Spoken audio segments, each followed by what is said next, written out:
Welcome back, everybody. Thank you so much for being here. I am FourY4. That is RMC. We've got more CBLOL action for you. The Super Week rolls on day 2 of 4. We've got Red Canids versus Pain Gaming to kick us off here today. RMC, the matches yesterday were good. FourY is back. So is Desamis. Everything is right in the world. But now, we've got a couple more franchises at a bit of a, I don't know, is inflection point, fork in the road too strong of a term here? No, I think that is kind of what this entire Super Week has been. Because yesterday we kind of got posed quite a few questions, specifically teams like VKS, Fluxu, Loud. You're all four of them, really. Today, I think we continue that, and especially with our first series of the Red versus Pain Gaming, because it does feel like typical of CBLOL. The middle is a huge muck where everybody's trying to crawl their way back out, and Pain and Red are in kind of surprising positions. Let's get into that, because Pain currently sat at 4th in the league. Not where I expected that. After how things have been going this split, they are currently 1-1. And Red Canids, the Kalungas, the guys who have permanently traumatized the LCS, are tied 7th with no wins to their name, or at least no series wins to their name. Yeah, and again, small sample size, strength of schedule, blah, blah, blah, because Red, they did take Cade, first place, Vivo Cade Stars, by the way, 2-3 games, and then they got tonked by Los Grandes 2-0. So, you know, you could chalk at least one of those up to an acceptable loss, and who knows, by the end of the split, if Cade keep rolling like this, that could be 2 very okay losses. But this one is one that they will look at, even in their current roster state, which we'll get to, as a winnable game. But on the other side of RMC, or Pain Gaming, as we get their roster up on the screen, they are kind of, you know, as far as where you'd expect them in terms of the schedule that they've played, about where I would think, right? Loud is still kind of figuring themselves out, a little chaotic. They took them to 3 games, great. And then you dispatched Leviathan 2-0. So far, job done for Pain. Yeah, that kind of doesn't really give us a good idea of where Pain is when we know that Loud ceiling can be so high, and we know that Leviathan is also struggling right now. And look at this roster, quite a few changes. Only Carioca and Kaney really remaining from the previous splits, and Pain's been struggling with their own roster. Now they've got Bull coming in, formerly of Vivo Cade Stars, and then took some time off. Henna coming in, imported from Ultra Prime in the LPL, Korean AD carry, and we've got Seos coming back, the former GOAT of CBLOL, returning to once again stake his claim. And the performance of Pain has been very hit or miss as well for right? Like when they're ahead, they look great. When they're behind, they look lost. And coming up against Red, who knows what we're going to see when both teams feel so volatile right now. Yeah, I think, like you said, both of them, we don't really have a great idea of how things are going to go. But for Red Canids, obviously the big drama around them is that Frosty, their longtime support, has decided to up and leave. So we've got Manel coming up from Academy. Zin, Steps, Fu, Morteus, that's the rest of the roster, right? Fu has come in for Kaze. Kaze's on Loud for those of you joining for the first time this split. But RMC, this is still a roster that is expected to tangle around the top half of the table. But how much does Frosty leave? Less even about Manel, although that's an impossible part of the conversation to avoid. But Frosty, he was such a huge voice on this team, especially after the departure of FNB and Kaze, right? As far as a compass to lead where this team wants to go, that was Frosty through and through. And now you have really you've pulled one of the Jenga blocks out. Yeah, and a fundamental Jenga block as well, because on this Red roster, they were already very young with all the changes they made this split, having FNB step out, you know, bringing Fu in instead. Well, granted, I think Fu actually has more experience than Kaze, but nevertheless, I think Fu has maybe like 1 year, 2 or 3 splits worth of actual like tier 1 experience. Morte is not really a shot caller. Frosty was their most experienced player on this roster, and now with Frosty leaving, they're looking at, you know, who Fu Morteus is having the most experience, but they're not. Eventually. Yeah, it's a very young roster to come in, and it's really tough for them with all the volatility, the changes in the roster, them not quite meshing just yet, and now, you know, having, I feel like, a missing voice here. And Talkers is going to have to do a lot of work to whip this roster into shape. There's a lot of potential here. It's not about the hands. It's not about the mechanics. We're not questioning the players deserving to be here. It's more just this mesh of them together at the same time is a little bit rough. Yeah, but, you know, hey, look, you got, for both these teams, right, an opportunity that I think they will both see as a winnable game. A little more so for Red, just based on where Pain have been so far as we get into Champ Select. Pain still don't have, kind of in this Pain 2026, a signature win just yet. I don't think, for me, they've had like the one win where you look back and say, all right, there we go. Now this team is going to start clicking, especially because, like you said, both rosters, they have had their changes even going into this split. far as the picks and bans, nothing completely out of the ordinary, but a lot of jungle targeting here for Steps in round 1 for Pain. Yeah, a little bit interesting to me that we're seeing the Olaf ban come through from Pain Gaming right from the get-go. I do feel like Bo is one of the players who would be able to pilot that champion to great effect. And it is going to be Pain with first pick. We should note that as well. So Cassiopeia being banned, we have seen Syndra be fairly high prio. Locke has made it through the picks and bans, but I do feel like nobody on Pain in particular really plays that champion. I feel like people have been kind of letting that through a little bit against Pain Gaming. Speaking of letting things through against Pain Gaming, with that, I thought that Vi hover was going to be the serious one. Should be. Getting Karaoke on that, a good base to start any part 1 of your draft from. Yeah, and speaking of Karaoke, it's interesting because we talk about the changes for Pain in terms of their players, but Karaoke is the longest serving member of this Pain roster. Has been here since I think we started covering CBLOL back in 2020, 2021. But this split, he seems to have had a huge revival. He's currently leading kill participation in the entire league, 88.4%. His Lee Sin that he whipped out, bro, like that was a blast from the past. Watching him, there's a reason it's banned, man. It's kind of crazy that we're banning Karaoke Lee Sin in 2026, but the kid still got it. Apparently, so I'm not surprised that they're setting up the jungle pick to facilitate the lanes, given what Karaoke has been able to do. That said, Red, they are not in a rush with the jungle right now. We see the Orianna, which has kind of come back in terms of prio. We're seeing a lot of Cassiopeia Syndra prior with the flexibility of it, but and Morteus has been playing a lot of majors too, but Red are saying, no, we want stable Orianna with ball delivery system, and that's going to come in the shape of Nefiri. I feel like Nefiri's been climbing a little bit. Her scaling makes it pretty safe to lock her in. Even if her early game doesn't go well, she still has so much impact mid to late. Yeah, absolutely. And you see just a lot of jugglers in Brazil are happy to whip this one out. And Steps is someone who has a carrier or two in his pocket. They like the identity of this team revolving to a certain degree around Steps. And I think that's what, part of what we're watching with this. I say new look Red roster, but the new look came in the offseason as Rumble's locked in here for Bull, another champion that he has a lot of experience on. But it really does feel like the Frosty change had... It's not as if there was just one change. This is a fundamental kind of retooling of who's going to shot call for Red, what style they are going to play. And Manel, right, in this meta where supports can roam, we're not, we haven't brought the full hammer down yet. So this is still going to be something where Steps and Manel are going to have to link up and have an impact around the map. While we had the lock in, but instead, Kaine will be on Galio duty. Yeah, and that's why I said I don't think Pain actually is that practice with Locke. We've criticized Pain in the past as an org, and this seems to just be a thing throughout all its iterations about being a bit slow to adapt to meta. And I feel like the Locke not being a threat from Pain is sort of a holdover once again, where the org just doesn't feel like they want to pick up the most meta thing. Now, the composition from Pain right now is solid, right? Like, you've got the setup for Rumble already, you've got a Wombo combo, you're looking for your bot lane at this point, you're looking for something that's going to do damage, because Gallo's not going to do enough damage on his own. Rumble needs somebody to actually pump out consistent and clean up. Very stable draft, but feels very like 2024, 2023, like this is a very old school composition. Red, on the other hand, they're just grabbing power picks left and right. They've got the Nefiri already, which we talked about, and Bessa now in the top lane to be able to answer Rumble. I'm kind of liking what Red have. They've got good answers in lane. They've just got a lot of power in their pocket right now, but what they don't necessarily have is cohesion. And one thing Red this split has troubled me a little bit is that they tend to not like to play tanks, because you've got Steps, you've got Zinz, you've got Morteus, you've got Fu. All of them are carries. So who wants the front line? It's been Zinz. Zinz has played like one game of Sion because they needed a tank, one game of Renekton where he ended up being more of a body than a threat, but he's picking Bessa. So once again, Red's going high damage, high risk, high reward. Yeah, and in nowadays, I mean, it's not totally uncommon to see this, right? So the meta does kind of allow it, for lack of a better term, to have, just a bruiser or two, and then everyone just kind of get in line behind them. But yeah, Zinz on this Mbessa, really evergreen champion. Kind of, we'll see where the Galio ends up going, right? I think it will, in fact, be for Kaine, but, we have seen it flex into the top lane in the past, but with the Mbessa up in the top lane, this is going to be slotted into the mid lane, unless we took our bad idea pills this morning, I suppose, for Pain Gaming.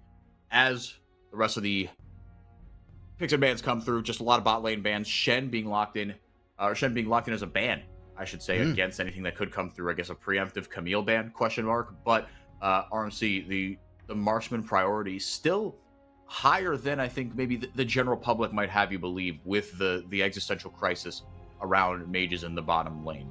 Marksmen still do get picked a lot. Actually, the majority of the time. Yeah, I mean, if the first 2 weeks, it almost looked like mages were going to take over the bot lane. We saw insanely high priority on Syndra, Victor, Cassio. Well, MSI will do that. At your national tournament, right? You come back, you see, oh, well, the Koreans are doing it. Let's give it a whirl. And it's funny, too, because like patch 26.15, the patch we're currently on, didn't nerf mages. So no, that wasn't the big hammer comes down. That's either next patch or the patch after. But yeah, and yet we're already seeing, you know, a lot of the marksmen move away from that. We say as Ziggs gets locked into for Morteus, there's a mage for you. Though, to be fair, Ziggs was already being picked back in the marksman meta. The range he gives is pretty strong. I'm not...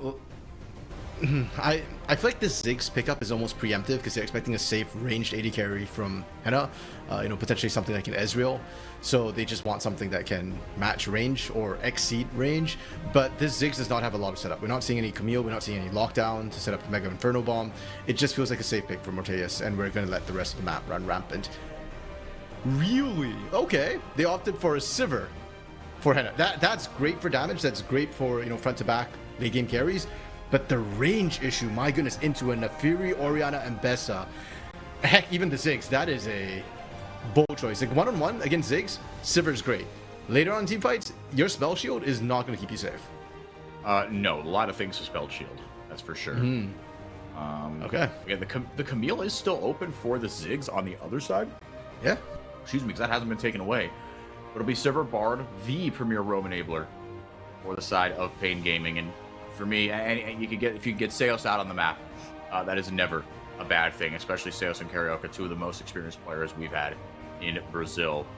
I say just, I mean, you could just go for the Camille here, right? Like you said, there really is only one kind of form of lockdown, and is the public execution, right? The ball to kind of sombrero things over the top, but instead it'll be the Alistar. Yeah. And again, I don't hate that. I think that's just fine. But I will say, regardless of kind of how it fits in, I love the Ziggs for Morteus. This is exactly the style of champion that he likes to play. Sit back and not right click, but sit back, big range.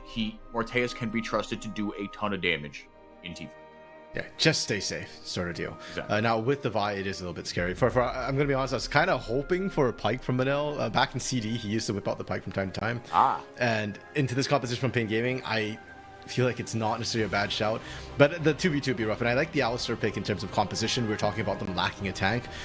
Alistar is probably the tankiest support you can get your hands on because of the Unbreakable Will. Supports usually don't have enough money to really get up there in terms of health and resistances, but if it's just baked into your kit with a 70% reduction at level 3 Unbreakable, who needs items at that point? So I'm liking sort of how Red rounded things out. You let Morteus be safe, do his own thing. Again, the focus will be more on Zinz and Steps, and to a lesser extent Fu, and what they can find, the chaos they can initially introduce, and then Morteus is going to be raining hell down throughout the entire time. Pain, very standard, sort of front to back team fight composition. I'm very concerned about it. Like, no, those comps are evergreen because team fighting is evergreen in a game like League of Legends. But I am a little bit concerned about how they're going to engage safely and how they're going to survive what Red is going to do.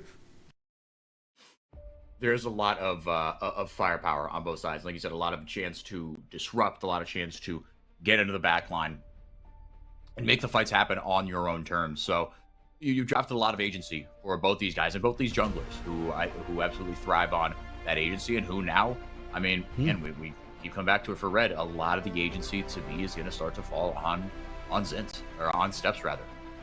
So we shall see. This will be a very interesting series. I think Red's still favored in this one, but Manel, if nothing else, I mean, this is quite the opportunity here to show what you've got against macro-wise, right? Because micro-wise, on this patch, you're not going to be hanging out in, flex your muscles in the 2v2 all that long.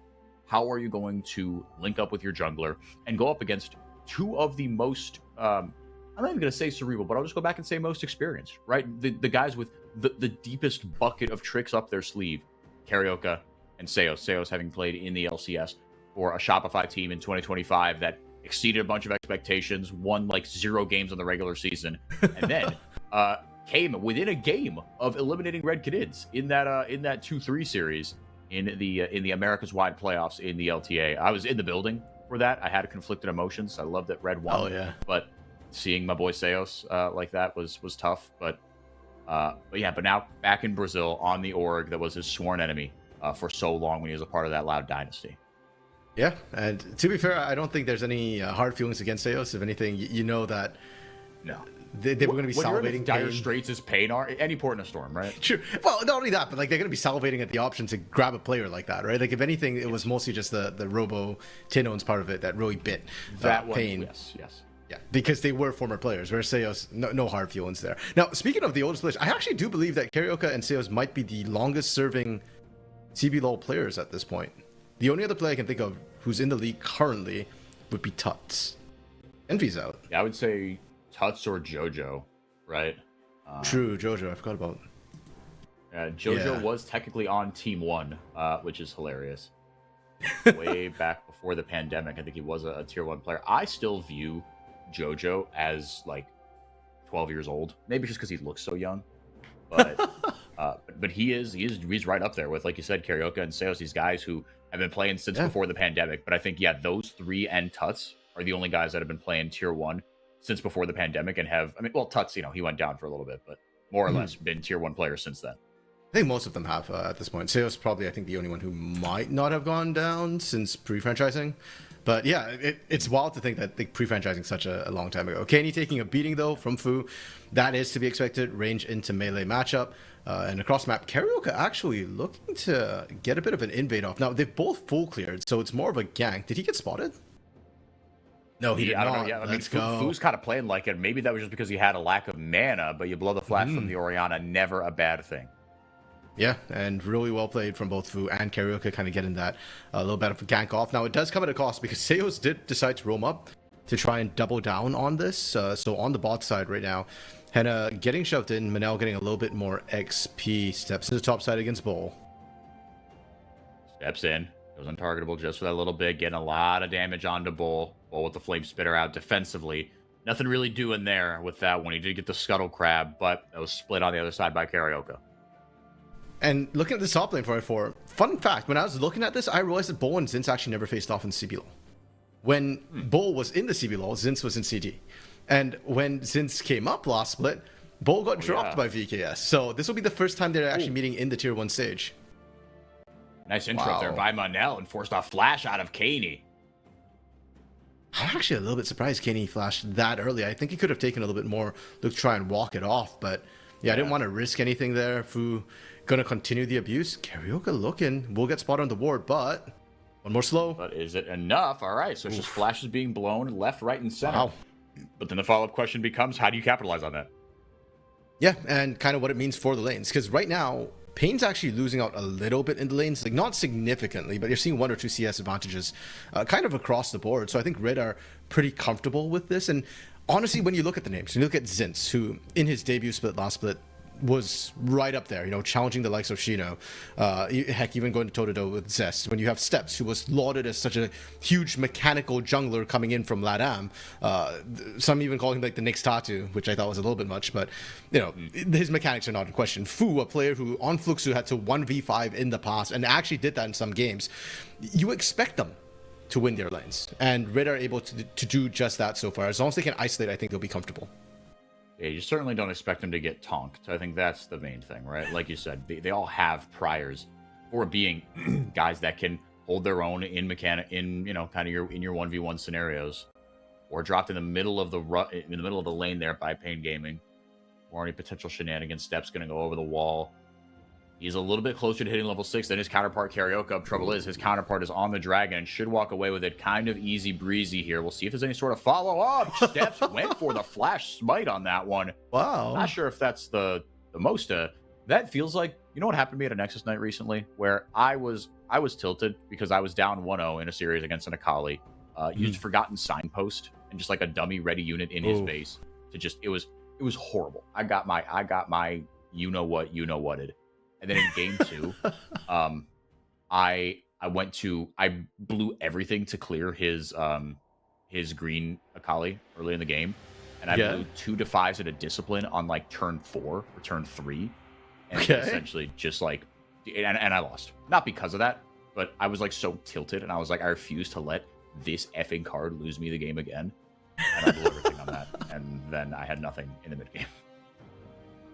I kind of forgot what we were talking. Oh, yeah, Steps blowing everything to get over the wall. Yes, that's where it came from. That's what that felt like to me. You know what? Understandable. To be fair to Steps, I do think it's a little bit more measured. He didn't blow everything, and I don't think he's actually expecting to be looking for any aggressive ganks in the next 5 minutes. Maybe opportunistic ones, but the thing with the Fury is that while if getting early kills does snowball you incredibly well, you are more of a bit scaling jungler, and you really do want to get a couple of items or at least an item under your belt before you start getting hyper aggressive. So I think Steps did that in a measured play, saying, yeah, I'm just going to try and do this. Worst comes to worst, nothing happens. I just need to cover my lanes and match karaoke ganks for now. I don't need to be too proactive on my own. Yeah, and with Neferi being so mobile, it's not like you had no escape tools, right? Yeah. So not the worst thing in the world. Again, look, like I killed the most valuable unit in his deck, so sure. I don't think he was. I think she was a one of. I don't think there was run multiple, but I didn't see them anyway. But I still ended up losing. I 2-0'd the next guy though at the Nexus night, so that felt good. But as we zoom back in here, Pain up 1-0 as far as the Dragons are concerned. No real big lead to speak of, kind of anywhere on the map so far. Both these teams pretty evenly matched. I think if you're Pain Gaming, especially with a melee and a ranged matchup with Kaine, I think you're very happy to see that, because there are so many questions that have been asked of Kaine. Yeah, and I feel like for the Galio matchup specifically as well, yeah, if you're expecting to go down CS really and just apply pressure, and as you start building MR in the mid game, there is sort of a trough where Orianna will still be looking to complete her items. Her skilling won't be fully online yet, whereas you'll have your magic resistance and be able to handle that. Not to mention, it's good into Morteus as well. So we'll see how Kaine's able to do that. Yeah, there's questions about Kaine. I think Galio's a good pick for him because he's not been a big carry, but Galio's not a big carry champion. A face-off, and Karaoke is just quietly taking the Void Grubs while the rest of the team is running a screen for him. Red wants to commit with the TP, though. Monel goes in, gets a double headbutt pulverize in. Sales taken very low and deleted. Mega Inferno Bomb over the top, certainly helping out with that. Equalizer down as well. It is a lot of damage coming through from both sides. Here comes the hero's entrance. Did Steps get there just in time? He did not. Bull will escape with a sliver of health. And now Pain Gaming on the front foot. Hannah staying alive with the spell shield and gets enough damage to let his teammates finish him off. Fu with a couple more empowered autos. Maybe can get it down. Morteus with a long range DPS to settle it for Pain Gaming, but it's a 3-for-3, make it a 4-for-3. Morteus with a double kill. Well, FourY4, that's what we love to see here in the CBLOL. Just non-stop bloody action, and neither team willing to back down. I'm going to be honest, with how everything... Look, I get Red committing to it. They called for the TP. They thought they had the numbers advantage, but there was a moment where I was like, oh, Pain already won this. They need to back off, but no, Red stuck in there and ended up finding a little bit more. The extra kill, the first blood, I think Red are going to be okay with walking away with that, losing the Void Grubs with that advantage they got. Now, this was the interesting part to me, was because Carrier could just focus on the Void Grubs, did not care, and Red hard committed for this. The initial engage is good. They killed Seos fairly early on, but after that, it felt like they kind of lacked damage, and I love how Pain picked the targets. This part got real iffy for me. Steps diving in after the hero's entrance had already disengaged the team. That I thought was going to cost them the fight, but where we initially said it felt like Red ran out of damage, then now it feels like Pain ran out of damage. Their consistent DPS was already gone. Unfortunately for them, Bull got forced out, and Henna was already dead. So Karaoke, Kaine, they just needed time for their cooldowns to come back up, and I'm glad that Red recognized that and said, hey, we've got Orianna, we've got Ziggs, our auto attacks do more. We can stick on this, and they did, got the extra kill. Yeah, that's exactly what happened, and now Morteus onto that first big spike. Getting the Ludens in. I mean, Morteus, like we said, he could be trusted to be just consistent, set it and forget it type of AD carry. Might not be the one that makes the big flashy play to win you the game, but you saw his positioning in that fight, RMC was so good, and his awareness of just what Ziggs can and can't do. Right, he looked extremely comfortable in that team fight. He really didn't miss all that much. No. We have to remember too, Karaoke actually did use cease and desist on him. That is a point-and-click ultimate. There's no way out. You have to soak that knockup. Morteus did that and still survived. So, that sort of cool, calm nature under pressure really showing its stuff there. So it was getting caught in the bush, but able to take a magical journey back to safety right away. And yeah, it looks like, okay, up top, they're showing us the box of Bull and Zins kind of going at it. There's a risk of a public execution that might result in a kill, but you can see the face-off on the bot side once again as Red is looking to push in. Steps, I mean, and that's why the flash isn't that valuable for the Neferi. You have a way to get over the wall, but the ultimate was blown there by Steps.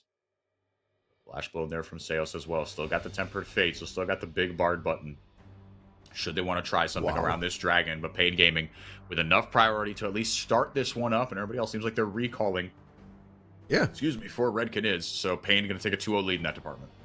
Yeah, I'm actually really surprised that Red decided to just back off on that. Yes, you did burn the Neferi Ultimate, but Shockwave's still available for Fu, right? Mortea still has Mega Inferno Bomb. Like, there's other tools you can still use to poke, and the poke from you is strong. So, quite surprised by how that ended up panning out on the bot side, and Pain just get a lockdown. They've now, all the neutral map objectives have gone their way. Both dragons, all 3 Void Grubs, and sure, you're down 600 gold, but what they've managed to pick up, I think, does outweigh that for now. A bit of a scary position, it feels like, for me, for Red. For them to be looking for these fights and not being able to grow a significant lead.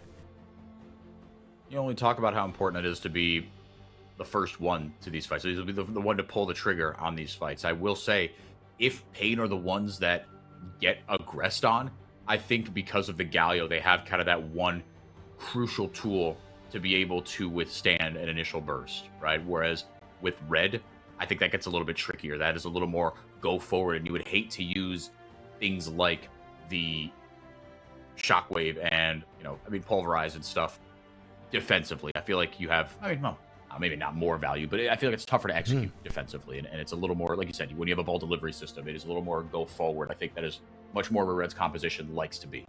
Yeah, their main reactionary plays are going to be coming from Manel in terms of trying to stop engages from coming through. So, yeah, and that's why I said, like, my concern for Red is that they are trying to make things happen. I appreciate that. I think they're doing the right thing, but it's not getting them the leads. And they are sacrificing things to make this happen, such as the objectives we were talking about. And Pain are just happy to say, okay, we can go hyper late with our composition. Like, yes, Mbessa scales pretty decently well. Orianna scales decently well. Neferi scales great. But at the end of the day, we've got a Sivir, and we've got Means Protector. Yep. Anna will get out safely there. They have to blow the flash and blow the ultimate.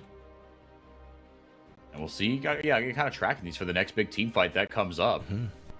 Right? I mean, what sort of impact it does or doesn't have.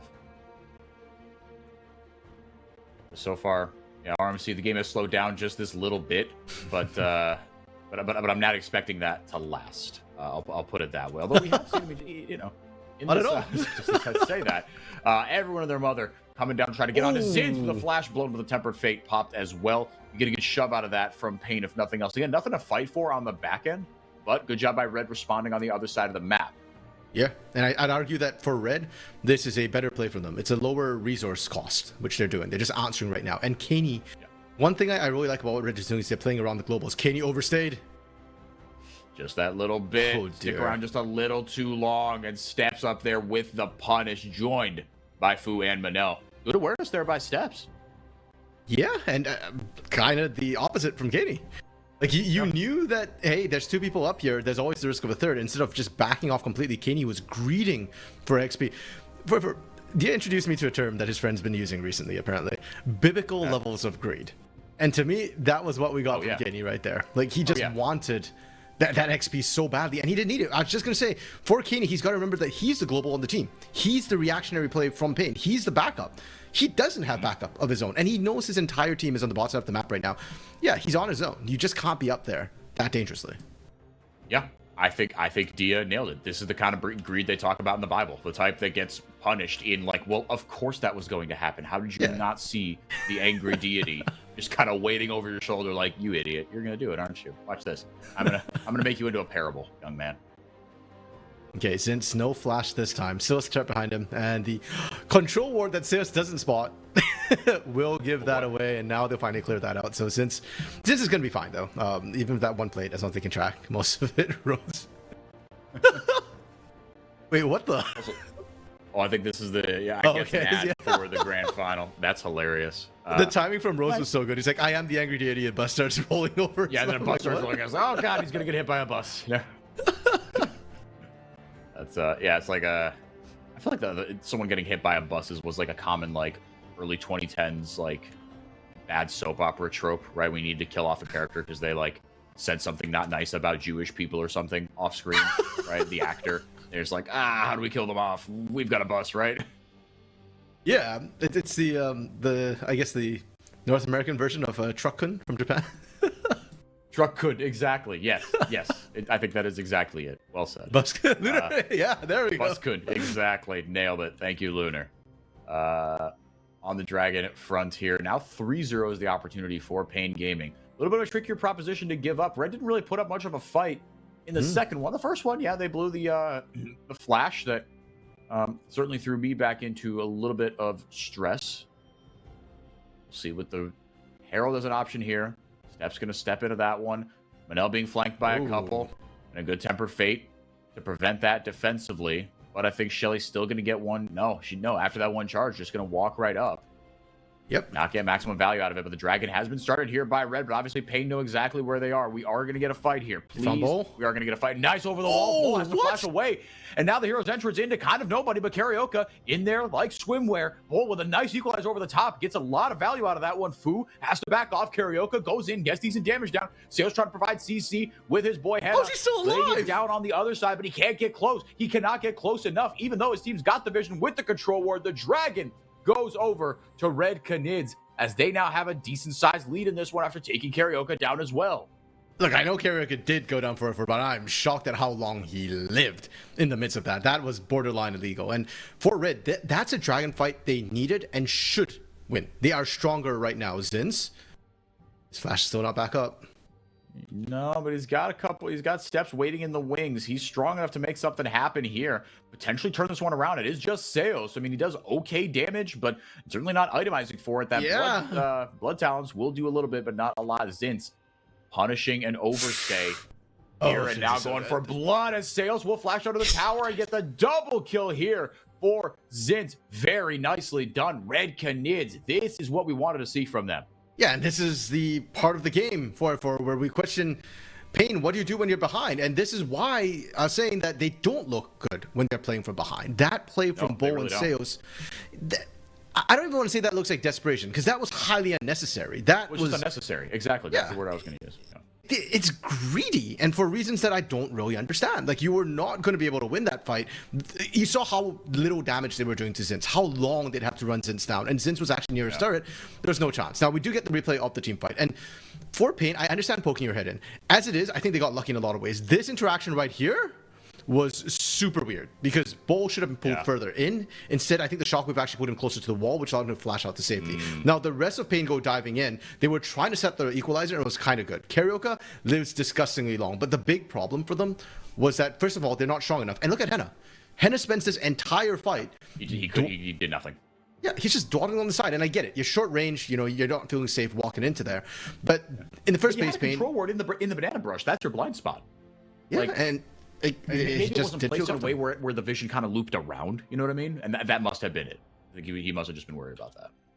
And if that's the case, then I don't think Pain should have been trying to fight from that angle in the first place, right? Like, get the initial damage down. If it doesn't work, disengage completely. Instead, they're like, we kind of want this, we kind of don't, and then they just stick around. And then they also start the replay of the sense, which they have to cut short because Carioca was getting dove. And if Carioca is getting dove, I'm a little bit worried for this composition. It needs to be on Seos to find some amazing Bard ultimates to kick things off. Can he do it?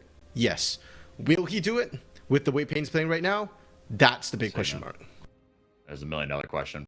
Yeah. Pain now in a really rough spot. I mean, like you said, they haven't looked good from behind. And again, Red are still a tall proposition. This is a team that, has certainly the talent the proven talent in 4 out of 5 positions. And Manel, a former part of FourY4 Academy, hasn't had the best Nano Man Zins. Will be okay, but not by much. But like, Manel has that pedigree of, look, you've been in, as this Baron is started up by Red Canids, you've been in a legitimate academy system, right? FourY4 is no joke. This is a very good program. We'll see if he can translate it to the big stage. Right now, he's doing the right thing. Pops the ultimate there. And actually, no, hasn't popped the ultimate just yet. Manel just playing bodyguard. Here comes the TP from the rest of Red Canids. Now Zins joining the bodyguard party. That's another one you're going to have to tangle with. Sales can't do anything from his position. A good tempered fate. Desperate attempt there. But now Red looking to turn. Mega Inferno Bomb clips Carioca. Zins bought so much time on the other side. Really well played Baron by Red Canids. Yeah, he was basically soloing out Carioca, and you could see Carioca alone was doing nothing to the shields and health bar of Zins, which is a huge problem. So, again, we saw the end play from that. We saw the end result, which was Pain kind of having to cede that Baron over. But all that comes from that bot side play. that we saw. Kaney being on the bot side on his own, that's fine. He's got teleport. He's the one who's going to teleport to the rest of the team. He's the one who's supposed to hold Zinz at bay. But he got soloed out by Zinz, and that's when it becomes a huge problem. You could see Pain was actually in rotation to back up Kaney, so they're very late to the Baron party. They don't have vision. They don't have a safe way to walk in, and then at the end of the day, they're at a numbers disadvantage as well. This is going from bad to worse from Pain very, very quickly. When you're behind, you need to make some really tough choices, but you need to commit to them. And when Pain is neither here nor there, Red just gets free passes, and their gold lead is going to balloon. With a Ziggs on your team and Baron buff, that should be at least 2 turrets. It absolutely should be. Yeah, this gold lead should be 6K at a minimum. I would like 7, based on where they were when it started. But like you said, RC, it just feels like Pain. You know, the calls aren't horrible, but they're a little behind, and like you said, they just not on the same page. And I think one kind of feeds into the other. Looking for the all-in here on Sales. Yeah. That is a squishy Bard, man. Holy, just juggling the aggro nicely, getting that little bit off.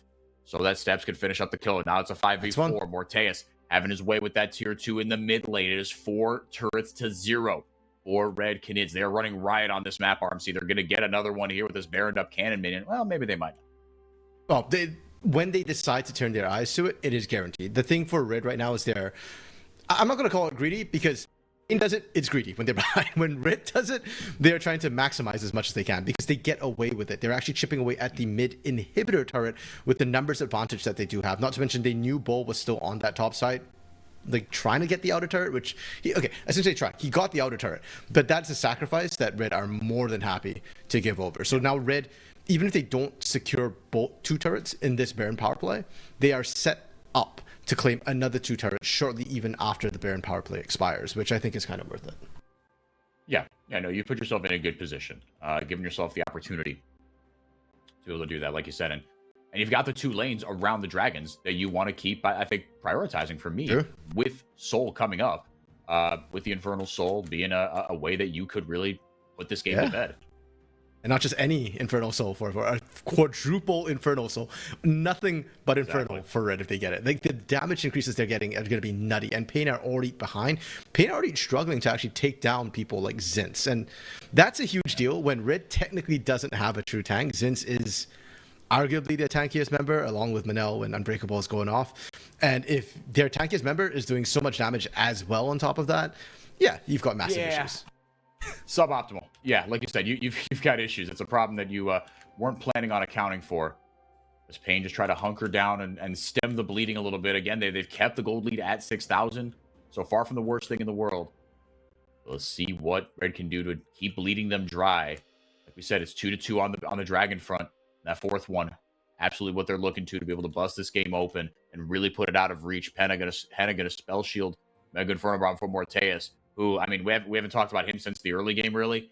3 items and 3 monstrously dangerous items into a composition like the one that Pain is running. Morteus is just going to print damage. And that puts Pain on a bit of a timer in terms of these siege situations. They cannot sit back and soak up what Morteus is pumping out. They need to pull the trigger and make an action happen somewhere, somehow. Bull has taken an outer turret on the bot side, has the teleport available, so if there was ever a time for Pain to make a play happen, it should be shortly. Bull is almost back, but Manel pulls the trigger first. Manel pulls the trigger first. Now with the hero's entrance is Kaney on the back end. The tower does go down. Did Manel go too deep? He's going to get the most out of it with his life, maybe. Now the Tempered Fate forces 2 flashes, plus the Equalizer. Now if they can get on him. Holy moly, Zinz! Into the backline with the public execution. It might just be a 1-for-1. Shutdown goes over to Karaoke. But if you're going to int, you know what they say? Int together. But you're still inting. Little too far forward for Red Canids. Steps followed up on Zinz. It was a decent call in isolation, but now Red, despite getting the tower, have thrown away 1,500 gold. You see the pig still coming down. I think Red's still considering, could we just 100-0 someone? They could get Henna locked in there. Inferno Bomb won't find anything. Henna able to flash away. Ball gonna buy time with the stopwatch, but Morteus with the Explosive Minefield will find him. Shut down on the back end for Kaney. And after all that, RMC, Red Canids donate 3K gold to Pain Gaming. Okay, I know we talked a lot about Pain coming from behind, falling behind and struggling, but Red have done a lot of throwing, and I feel like we see it here again. Like Manel going in so aggressively. That is, you know what, I get it. They were trying to grow their lead. And this time it ends up being greed, and it really hurts them. The disengage here was solid. This turnaround was unnecessary. Steps would have gone out otherwise. There was no need to go for this. Fu could have just sped up the team and disengaged. But because they went, well, guys, we're really strong. And they are really strong. You can see how close this fight still ends up being. Yeah. They decide to get greedy with it at this point and say, we can find a little bit more, and they couldn't. Now, these two members, Morteus and Steps, have a lot of damage. Henna is very low, but you can see Henna played this so well. He was baiting the entire time. Like, he was always lagging behind Bull, and Kaney, Spell Shield comes back up with the flash, and he goes, okay, guys, I can try and bait a little bit more this time. And it works. You see the aggression from Steps coming in. I don't even fault Steps for that. You saw the angle. If you can kill Henna, everything gets a lot easier. But that's the contingent plan now that Red has to play around. Always you have to kill Henna. If you can't kill Henna, well, you've been reminded that it's still a Sivir. It's 3 items right now, and she can still carry fights. She can still do the necessary damage. Yeah, hasn't really been called on to do that just yet with the state of the game that Pain has found themselves in. Zinz finds Kaney, though. Taunt not going to land. Now on the other side, the equalizer does go down. Morteus is getting ripped through here. Hero's entrance does a little bit, but really not a ton. Karioka is on him, stuck to him. Down. And now Steps going to get the kill onto Henna. Gets out of the dragon pit. Now right back in. Public execution down. Zinz is all alone. Will it be enough this time? It might not matter because Red getting 2 kills on the other side now. As Bull blew everything. He had nothing left in the tank. Magical Journey popped by Sales. Will not take it. Just broke Zinz's ankles. Just wasting his time. I guess not the worst thing in the world. A 3 for 2 for Red at the end of the day. That's a hilarious mind control from Seos. Or bait, really. Instead of thinking that Seos would take it, Seos was like, nah, peace. It does mean that Red will secure this, though, with both junglers dead. They are the one with the more damage on the board and available since doing double duty as tank and damage. And forever, this is what we said. Kill Henna, the rest of the fight falls in line. The fight looked Pain favored initially. Karioka getting that beat onto Morteus was absolutely what he needed to do. But you can very quickly see the fight just falls apart for Pain. They don't have enough consistent damage without Henna. And unfortunately for Bull this time, he doesn't have the stasis. So the initial fight looks great, looks good. But Steps getting the flank onto Henna was the important part. And unfortunately, there just wasn't enough PO available. Henna melts way too quickly. And then Steps can just dance the rest of this fight out. And it was a great read from Steps as well, right? I mean, Zinz had pulled Kaney completely out of the fight. So look, I've got a window here, right? The only one that's going to be able to really peel for him, it's going to be Kaney, especially for fighting out in the open in the river like that. There's not going to be a cosmic binding. Not going to be a cosmic binding that Seos could hit. Like you said, the peel simply wasn't there. The red Pain was completely scattered. It wasn't even an awful look for them. But like you said, that highlights to me just the importance of Henna, the outsized amount of damage that this dude does as we crest the 30-minute mark. Jeez, he died so early and still did the second highest damage on his team. Yeah. Like that's just a Sivir for you. Now, it is still Soul Point going over to Red. Another Infernal Dragon going their way. So their damage continues to stack up. We talk a lot about how much Sivir can do in a team fight, but eventually at some point, I mean, there's still 4 of the damage threats on the other team. They will out-damage you as the game goes on, especially stacking these Infernals. And now Red onto this Baron. Pain in a position to contest this time. Don't have vision, but Red actually, they're hesitating. They're peeling off because they recognize too, hey, the last time we could definitely brute force it. We had a 6,000 gold lead at, what was it, 24, 23 minutes? Much stronger than it is now, a 3k gold lead at 30 minutes. And yes, we've got one more Infernal Soul, or one more Infernal Dragon than we did last time, but that's not quite the same as 3,000 gold. And you see them with the same setup. Zinz on the top side. Manel playing bodyguard on the bottom side. Oh, bad time for a yawn. I apologize. In goes Zinz. Or in goes Steps, I should say. Mega Inferno Bomb. Not going to find anything. Baron was tempered, faded. Bull all alone gets the equalizer down. Actually gets all right damage, but it's enough to get the rest of the team there in time. It will not be Henna all alone. Will dodge the public execution. Karioka will take the bullet for his 80 carry. Will it be enough? Zinz gets a ton of shielding. Now he gets onto Henna. Big follow-up from Manel with the pulverize. And Red Canids take the fight. Looking to be a 5 for 0. They get 4 to start it off. Seos on his own magical journey. Forget the Baron. Could they end here with these death timers, RMC? Seos is cutting the wave, so I don't think they have enough health. He's buying so much time, and this is when the veterancy matters. Is he going to try and bait the team again? He takes a magical journey. Yeah, not worth it. He took it himself, like you were saying. So maybe they can't end here at the end of the day, but it is still a 5 for 0 ace. And now Red back, unfortunately, just where they were before, at around a 6k gold lead. Yeah, but in a way, it's like, oh, we had to work so hard to get back to where we were. On the other hand, they needed the help to kind of get back. Yeah, exactly. And the game is further down right now. It's 2 minutes and change till the Infernal Soul comes up. And with Baron in pocket as well, I expect them to be able to crack the base even further. That's one inhibitor down. Raid could potentially look to just do a 4-1 split, 4 people sitting around the dragon, one really cracking that base open. And with how fragile dragons are this late into the game right now, Red is just going to rip right through before Pain, I think, can meaningfully respond, or Pain will have to commit all 5 members and watch their base fall apart. Morteus, man, he got that early lead and really did not let it go. He's about a half item up on his counterpart, but Henna, now with that LDR, I mean, you're not getting like quite as much value, right? There's no tank to shred, but still, never a bad idea. Crit, attack speed, everything is just too good to pass up. The raw stats on that item, if nothing else, will never go without it, really. I feel like he needs a Serpent's Fang at this point. I know it's not like part of a traditional silver build, and the lethality is not that useful, but it's a ton of shielding. Yeah, watching Zinch just get shield after shield after shield in that last fight, I think, was kind of nutty. And you need to melt Zinch right now. He's just doing too much work. Yeah. He's just an immovable block. Karioka trying to get forward onto somebody. Morteus, nice stopwatch. Blue Pain's engaged completely. He does have the GA to be able to come back. Will he go for the fountain to try to restore health? He will not. Big Mega Inferno Bomb, the biggest one of the game in terms of the damage it got. Pain heading for the hills. Manel and Zinz are low, but if you can keep Morteus alive, that is all that matters. Steps providing such a menacing presence up front. If it's not Zinz, it's gonna be him. The top jungle of Pain lead the bottom lane, or of Red, I should say, lead them to a win. Morteus, it was as easy a Ziggs game as you're gonna find for him. Very well done by Red Canids at the end of the day. They take a 1-0 lead in this series versus Pain.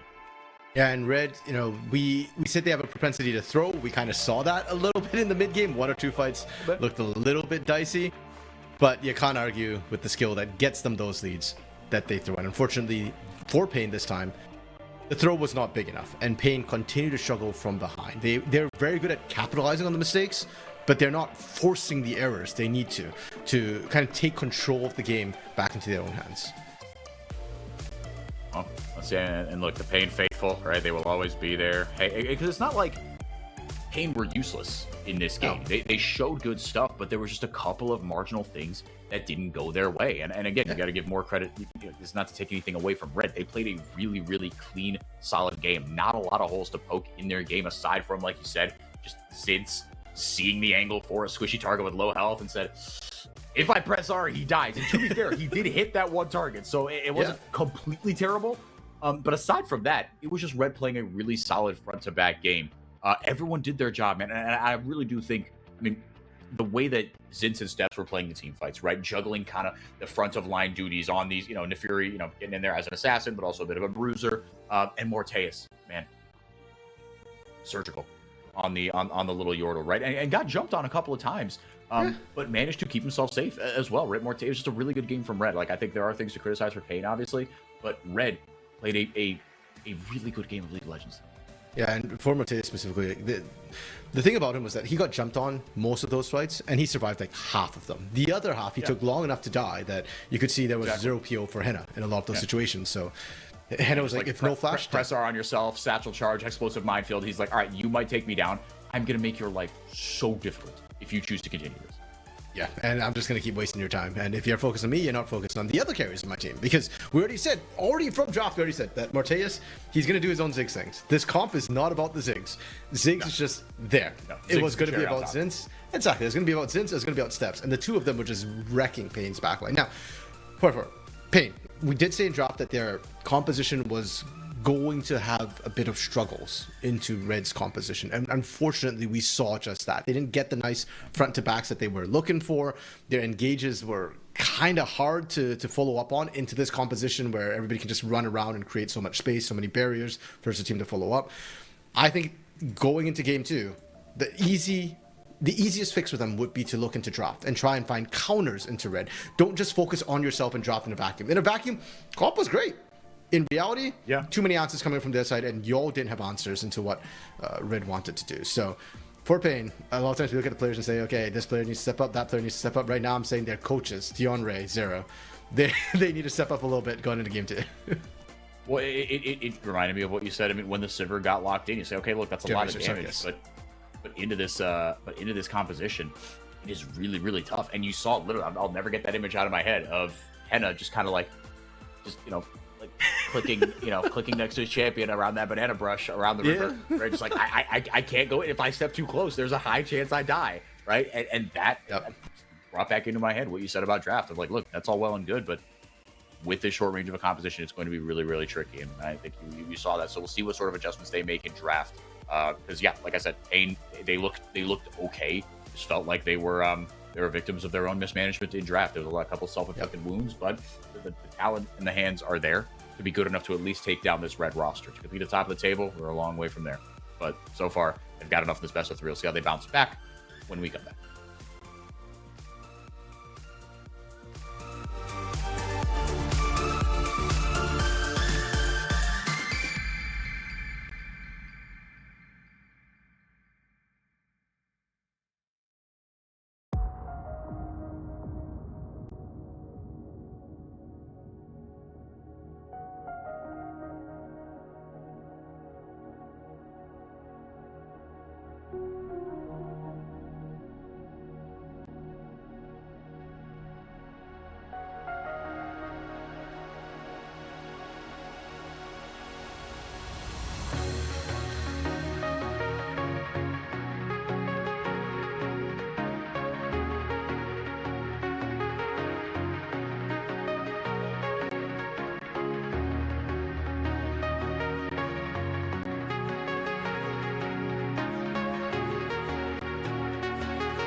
Welcome back, everybody. Thank you so much for being here. Pain against Red Canids. Game 2 of potentially 3. We'll see what Pain have to say about it.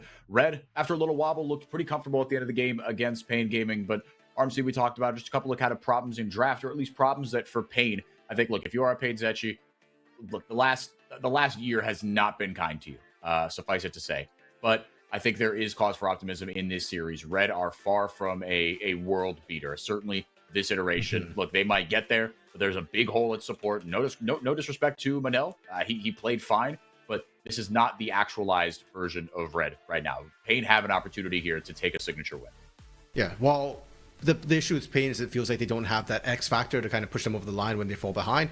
Red are the opposite. They're all X factor, and that's for better or for worse. They do throw at times. And I think there are windows of opportunity here for Pain to potentially exploit. Now, I do believe pick and bans have started, and Pain, having lost, have actually opted for last pick in this game. So they want a counter pick, and I'm okay with that, especially when you've got Bull. Bull did not lose his lane as Rumble into the Ambessa. Bull still had some threat, but Rumble is not a champion that will solo carry games, generally speaking. Actually hasn't been in many, many iterations right now. He's great. He sets your team up for success, but he's not like the Ambessa. He's not like the Twisted Fate or Jace that Bull has played before. Forgot about the Twisted Fate. Yeah. No, you certainly need the more setup for him. Locke will be taking away the Poppy as well. Wonder what that could be setting up for Red, but taking away that Jace, like you were saying, and Food not going to get on the Cassiopeia pick that we haven't seen from him in a while, but certainly one that I associate with him, but I don't know if I'm just making stuff. Take it away. Karaoke's Lee Sin. Steps going to be on the Blind Monk. Lee Sin has been struggling a little bit in CBLOL recently. Like, he is rising up in priority. He can do so much and set your team up. But at the same time, yeah, it just feels like teams have just been saying, okay, you pick Lee Sin, I'll pick Skarner. Now, I don't fully understand Skarner's the counter pick, but hey, it's been working so far. So, and it is a champion that I feel like Karaoke has traditionally done well on, so I don't see why we wouldn't just slam. There we go, the Skarner as an answer to the Lee Sin right from the get-go. Get the Impale, help your team out. The other thing that I was kind of wondering about was the Olaf we saw banned in Game 1. When Pain was first picking, they banned it because they didn't want to deal with the potential for an Olaf just running over your team and just Olafing all over your team. Red, however, have not, and I think they'll have to draft around that a little bit, considering that Pain does get quote-unquote counter pick. Certainly a feather in their cap. They, could bust out as real for Hannah, so something with a little more range, a little more safety. We'll see what's the rest of the dive that that Red want to employ, or if they want to go in that direction with an AD carry that is as slippery as the Ezreal is. You've certainly got more peel. You've got decent engage, right? Obviously as Skarner, but decent peel if you get jumped on. One good ultimate and stop a team fight in its tracks. Fu, blind that Syndra. Yeah, I was wondering if we just see the Syndra blind in this case, because it is a good answer into Ezreal, specifically in the bot side, where Ezreal's auto attack range puts him in range of Scatter the Weak and potentially stop the balls, and eventually you just unleash power. What is an Ezreal supposed to do? You press R, there is no counterplay. Gnar being blind in top lane. Okay, you slam the Olaf. Like, surely this is the Olaf goal. Let's see, right, Bull. You've been given a second or third chance, depending on how you look at it, on Pain Gaming. This is where you can really make your money. Like you said, the Olaf seems like an angle that they could play here. If nothing else, don't leave it to chance in second rotation. Yeah, well, if it gets to second rotation, it's kind of pointless at that. Like, well, yeah, I guess then Red would ban it at that point. There's absolutely no reason to just give it away. All right, we're doing this. Okay. I don't hate it. I mean, I think it was into the Vayne. Was it last time too? No, it wasn't into the. I actually can't remember what Bull's matchup was for the Twisted Fate. Okay, yeah, but I don't hate it. I mean, we wanted Bull on something that could carry. It can also still be flexed into the mid lane for Katie at this point, depending on where that Syndra wants to go. Like, I don't like it into Syndra, but if they put Syndra in the bot lane and there's a favorable matchup, I could see a world in which they flex it. But for now, both teams, what we know they need is going to be a support. And then it's a question of, for Pain, is it going to be mid or top? And for Red, is it mid or marksman? Managed to find it for or? Yeah, I'm still looking. It wasn't Gnar against Devist. Okay, found it. All right, there you go. Thank you. Yeah, so this is his counter, his pocket counter. I'm down with it. I actually really like it. Oh, my legs have been really itchy since I woke up. I don't know why. Maybe I got to do some laundry. Maybe it has. In fact, been too long since I've washed the sheets, but I don't think so. Oh dear. Anywho, Leona taken away, still got the Nautilus as something in kind of a similar bucket, if you wanted to do that. But the Caitlyn taken away as well. LeBlanc and away as a response into the Syndra. Okay, that feels like Red wants to put the Syndra mid, and I think Pain has agreed with that with the Caitlyn ban, saying, okay, we don't want to have something that outranges the Ezreal, and Caitlyn's one of sort of the strong answers into an Ezreal. Yeah, I'm just kind of surprised that Red seems to be opting into that. Shen being picked up, so double globals on the side of Pain Gaming right now. Are they okay with the setup? If you're going TF top, if you're going Shen bot, I want to see a mid laner who can like hard carry, who takes some risks, because you've got double globals set up to help out your mid lane right now. Yeah, something that has a little more oomph, because like you said, this is we'll see how Bull builds it, right? How he wants to roll with this. Now this Varus, with the Gnar, it is going into the bottom lane. There's that Nautilus I was referring to. So something that, again, it's tricky to get onto the Ezreal no matter what, but something that if you do press R on him, it will at least slow him down. But you've got another immobile carry. Again, we'll see how that's what's built in the Twisted Fate. So in the damage department, you've certainly got options. But I agree with you, RMC. Like, you could afford with this composition, with the Skarner, with the Shen, you can afford to just rip more damage for Pain Gaming. Yep. Now the Varus will be locked in. This will be Varus Nautilus in the bottom lane. Actually, a pretty traditional composition at the end of the day for Red Canids. Yeah. And I think a champion that Mortius will be very, very comfortable on. In multiple metas, he has played that Varus. So, yeah, he won't have a problem with that whatsoever. The Red, interesting composition. It feels like they've got a little bit of everything, but they don't particularly stand out to me in any way, except for maybe picks. And into a composition which has a Skarner and a Shen, fishing for a pick, I feel like, is a little bit tough to reliably aim for. Victor for Kaney into a composition with a lot of range and not necessarily a comp that has to stick together, clump up, or play in melee range is a choice. It almost feels like... I don't want to say Kaney's pool is limited, because it's really not, but I'd have much rather seen an assassin with this style of composition when you've got the Shen and the Skarner on your side already, and the TF. Like something like the Akali, or maybe even like an Ahri if need be. And I know Kaney plays a lot of Ahri, so the Victor pickup here is a little bit surprising to me, and I'm still trying to think through like how well is this going to work with your composition and into what Red are showing us. Like you said, they don't have to kind of stay as one, so you're not getting as much kind of easy value out of the Victory. It's not that he can't do the damage, it's just a lot the way his kit works. It's not as easy. You have to be very, very intentional. Now look, I guess you could say the opposite. The thing is, well, in theory, the kind of isolated damage, right? You should be able to kind of cover all your bases, or just burst someone down, or just make sure that everybody has a little bit of damage onto them with the rest of the composition that Pain have drafted for themselves. But Red can certainly have damage of their own. Orteas with another big opportunity here, RMC, to just be that steady presence with, the Syndra going to be isolating one target, with the Lee Sin as well. The Gnar can be... Oh, no, actually, no, you've got more damage maybe than I thought. Actually, on this Red side. Sorry, just naming champions. I'm like, actually, they all do damage. Yeah, well, most of the damage, damage is the thing most champions in League of Legends do. That's it for sports. Even the tanks nowadays feel like they do decent amounts of damage. I love that the Pain fans broke Soldier, wave at the camera. That's actually kind of funny to me, considering they normally just, tough it out. Stone face. Yeah, and you know what? Maybe it's because they feel like the draft has gone better for them here in Game 2. I certainly think so. I think that the composition that Pain have drafted themselves, or anything, will not fare that poorly into what Red have. If anything, I do feel like this game might comes down to a bit more of a hand stiff coming from Red. My eyes are on Red to step up a little bit, because I think if Pain, they sit back and play front to back, it's much more doable, much more capable. They have good answers into Red trying to make plays. When I look at the Victor... I've been thinking about this for a little bit. Like, how much do I like it? I do feel like the main combo here is just impale into multiple members into the Chaos Storm, plus the Shadow Taunt, the Shadow Dash, the taunt from Seos. If you can get that off, the Victor's going to get great value. If you can't, like you said, the Victor's not a bad pick by any means. It just won't get maximal value out. Manel with an interesting roam into mid lane right from the get-go. Oh my goodness. Oh, that not hit. I mean, I guess credit to Kaney for not blinking. I guess if he gets hit by that, then he just blow the flash. But now Fu. What are we doing? brushed off his tower. I thought surely you don't go that way, but with Manel waiting in the wings, I guess still. But even with that ward down, should have seen that he was around. So after all that, nothing really happens. No big spells blown, no summoners blown. As Bull getting first push here, going with the Flash Ghost on the champion with the teleport as an R button.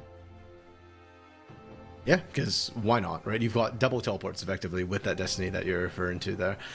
For the, I want to go out to the support rooms though, because that cracks me up. We've seen the meta sort of evolve with supports often starting in the top lane, trying to influence the 1v1 situation, which I think is a good adaptation, a good call, especially when you're not expecting too much cheese in the bot side or too much early aggression with the mages having been meta for a while. But going into the mid lane that early and the choices from them, like Manel actually had threat onto Kenny. Seiyu's never had threat onto Fu. So I'm kind of surprised that he decided to run into that and actually take free damage for no reason. Maybe try and zone Fu away from 1 or 2 minions, and that was kind of it. But the price was really high for it. Shout out to Seiyu's now in a little bit of trouble here. As the other Seiyu's? All right, Morteus in some trouble now. Can Henna get enough damage onto him? It will be but he's not going to live. But Manel will go down, so it's a 2v1 for Red Canids. Yeah, Seiyu's winning with that Shadow Dash, maybe just a little too close to tower. Just wasn't able to get out. Feels like he got minion blocked a little bit. 100%. He put himself in the middle of the minion wave, and he was eating a ton of minion damage, which is why I was saying, Brother Seiyu's, like, why would we do that, Steps? Ooh, nice fancy feet. And he will be all right. Seiyu's back on the map, and also 2 flashes blown. Henna and Seiyu's have theirs down. Still the cleanse available for Henna, but also available for Morteus. Manel still with the flash as well. And Morteus now, hold on a second, hold that thought. Katie goes down. Fu with the kill, steps in forward, has to flash himself out now. Karaoke was there, right place, right time, but now Manel has joined the party. The fights never end. Not a ton of damage on the side of Pain Gaming, so if Red pull the trigger wouldn't be the worst thing in the world, but maybe just helping Fu get the shove off in this lane. I don't understand what we're watching for. I'm so confused right now. Okay, look, I put the blame on game 1, partially on the coaching staff, mostly on the coaching staff. This game, I don't know what the hell Seiyu's and to a lesser extent Karaoke are doing. Like, that is so, just why? It's so pointless, and unfortunately for Pain, again, I said they dropped it in a vacuum in game 1. It feels like they're playing a vacuum in game 2. They're like, oh, we'll get this gank off. And it's like, guys, you see Steps right there. Manel left bot lane. Like, hello? When Seiyu's roamed, did you think Manel would not match? Like, I don't understand. And once again, Seiyu's is getting caught out. Like, this is beyond the support just going, I was just trying to ward. It's like, what are we doing, Seiyu's? Like, normally you have such great decision making, but on this play, highly questionable. And for Kenny, you're trying to bait. They knew Steps was there as well, which is the most frustrating part for me. Was that you were trying to bait him in, but you just didn't respect it. Once CC lands from Fu, you're down. Got him in. Sure. Yeah, I don't know if it's considered bait at that point or just feeding the fishes. I mean, the bait still gets eaten. The bait is there, right? True. I think it worked great. But obviously, I take your point. Yeah, Katie gonna eat another stun. Manel in the right place at the right time one more time. The gravity field down. Katie with no flash will be able to survive. Manel does have to burn flash to get out. Overextended a tiny little bit into turret range, will suffer for it, but I think he'll be okay considering how things have been going right now. And Fu, FourY4. Let's talk about Fu for a second, because he's getting a massive lead with all the pressure that he's been able to get. And Fu as a player, this guy, we've been asking for him back in CBLOL since, you know, the sort of Fluxu failure rosters that didn't work out with him. We said that this guy, he's definitely got the mechanics, he's got the skill, heck, he's even got the temperament, right? He's been able to do well when his team's falling apart. He's been able to 1v5 games when things have been kind of rough. On this red roster, though, he has not shown us that skill yet. His laning has still been great, but some of the most questionable Rise games we've seen, certainly the most questionable ones we've seen this split have come from. There was that Rise game, which I don't think we'll ever get, unfortunately. Even last week, his Rise was like, his realm warps got better. I'll give him that, but they were still kind of sus, and he has thrown some of the leads that Red has managed to get, but he has also been the generator for some of these leads. And this game right now, he's in that generator position. Steps forward. Fu gets another scout of the week. Steps will grab himself the kill. Jeez. Kenny just getting bullied in this one. Yeah, Kenny. Kenny's playing old Victor, FourY4. He's not reborn.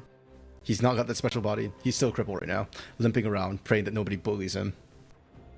Yeah, and unfortunately, Red, this is not woke Red. They will bully the disabled kid. So I think it's just disability on disability violence, visually impaired versus. Yeah, step set act. Yeah, this is I don't have anything to extend the joke, but that was funny. Seos now on the top side. Manel, man, this kid is all gas, no brakes. The hook won't land, but Bull able to get decent damage down on the opposite and just going with that auto attack based build. We're not gonna get a ton of value when that Spirit's Refuge goes down. Zin's not able to slam Seos into the wall. Seos will get himself the kill. Pain, the much needed injection of gold, but it goes into probably the worst possible place. You know what? You take that at this point if you're Pain Gaming. Like, things have been rough. And Bull, while he will not get the kill gold, will still get the gold from pushing in that wave, taking the minions and getting an advantage there. I'm so thankful that and this is my bias showing at this point. I'm so thankful that Bull was a pickup for Pain, because right now when everything's going to crap, we talked about them not having the X factor. They tend to fall behind and struggle. Bull is making magic happen, literally, with that sort of gank up the top side, finding some answers, and making sure Pain at least has some pressure somewhere, and therefore some presence on the map somewhere. And this is going to allow Karaoke and Seos to actually even think about contesting for these grubs, slowing down Red from just speeding up the game, trying to increase their carrot-taking abilities. Try to get a little bit of borrowed power. You've got a decent, interesting kind of side lane matchups, I should say, or I mean with the Gnar, right? I mean there is going to be focus pulled towards that side lane. See who is sent to respond. I mean Fu, with the lead that he has. I mean what I'm encouraged by with the game plan from Red so far, as the grubs are started up here and taken like pretty quickly. Yeah. Pain are just kind of locked into their own jungle, locked onto their side of the map. Zins, he's just hulking out over there. We'll have the Gnar in 3-2-1 right now. As long as the Gnar bar doesn't run out. Oh, he had it. I saw the same thing you did, Zins, but unfortunately, Bull saw it as well. But unfortunately, he will probably still die for it. Spirit's Refuge, not going to get a ton done there. Seos has to flash away. Karaoke just trying to buy time for his support to live. Hook almost lands onto Seos there. Oh, and he's going to die no matter what. It's a slaughter in the top lane. Red Canids get the grubs and everything else.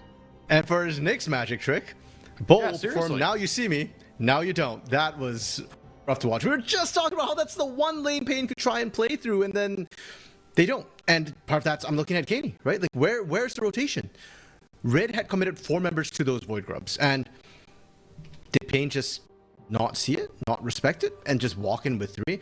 Really unfortunately. They engaged a little bit. Unfortunately, they weren't expecting Manel to be there, and Manel played that so well. Manel's omnipresence on the map right now is certainly swaying things in Red's favor, but also part of that's, I just look at Pain and go like, hey, like, are we, like, what exactly is going on?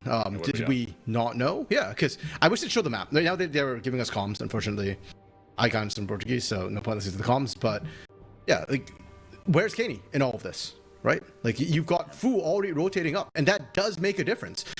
I wish it showed a bit of the earlier highlight as well, because Karaoke didn't get the Impale off either. And I feel like if he had managed to get the Impale off, buy some space for Bull, maybe Pain could have turned that. But it's a whole host of little things adding together that makes this so incredibly Red favored. And as we saw in Game 1, when Red get a lead, do they throw sometimes? Yes, but more often than not, they continue accelerating that lead. And Pain right now are looking a little bit more than just frazzled. Well, it's getting tougher and tougher. I mean, 3K, Dragon down, 2 grubs. So, actually that one grub is still there, hilariously enough. But bottom line is, you're up 3,000 gold at 10 minutes. Your carries are really having the games of their lives. Very nicely done. Good combo there. Morteus and Manel combining.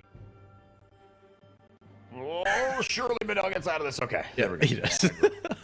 Holy, I mean, that would have been a really rough way to just give some free gold back. Karaoke, he can go over that wall.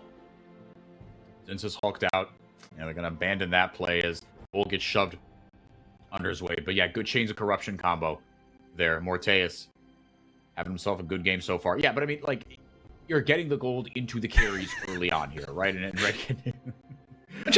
what is the trigger for this bust? Is it when Pain starts dying, they start running over the corpse? Like, is that... It's just a 10-minute mark. 10-minute mark. That's really funny. Buskun is a hilarious addition to the UI here. Yeah, man.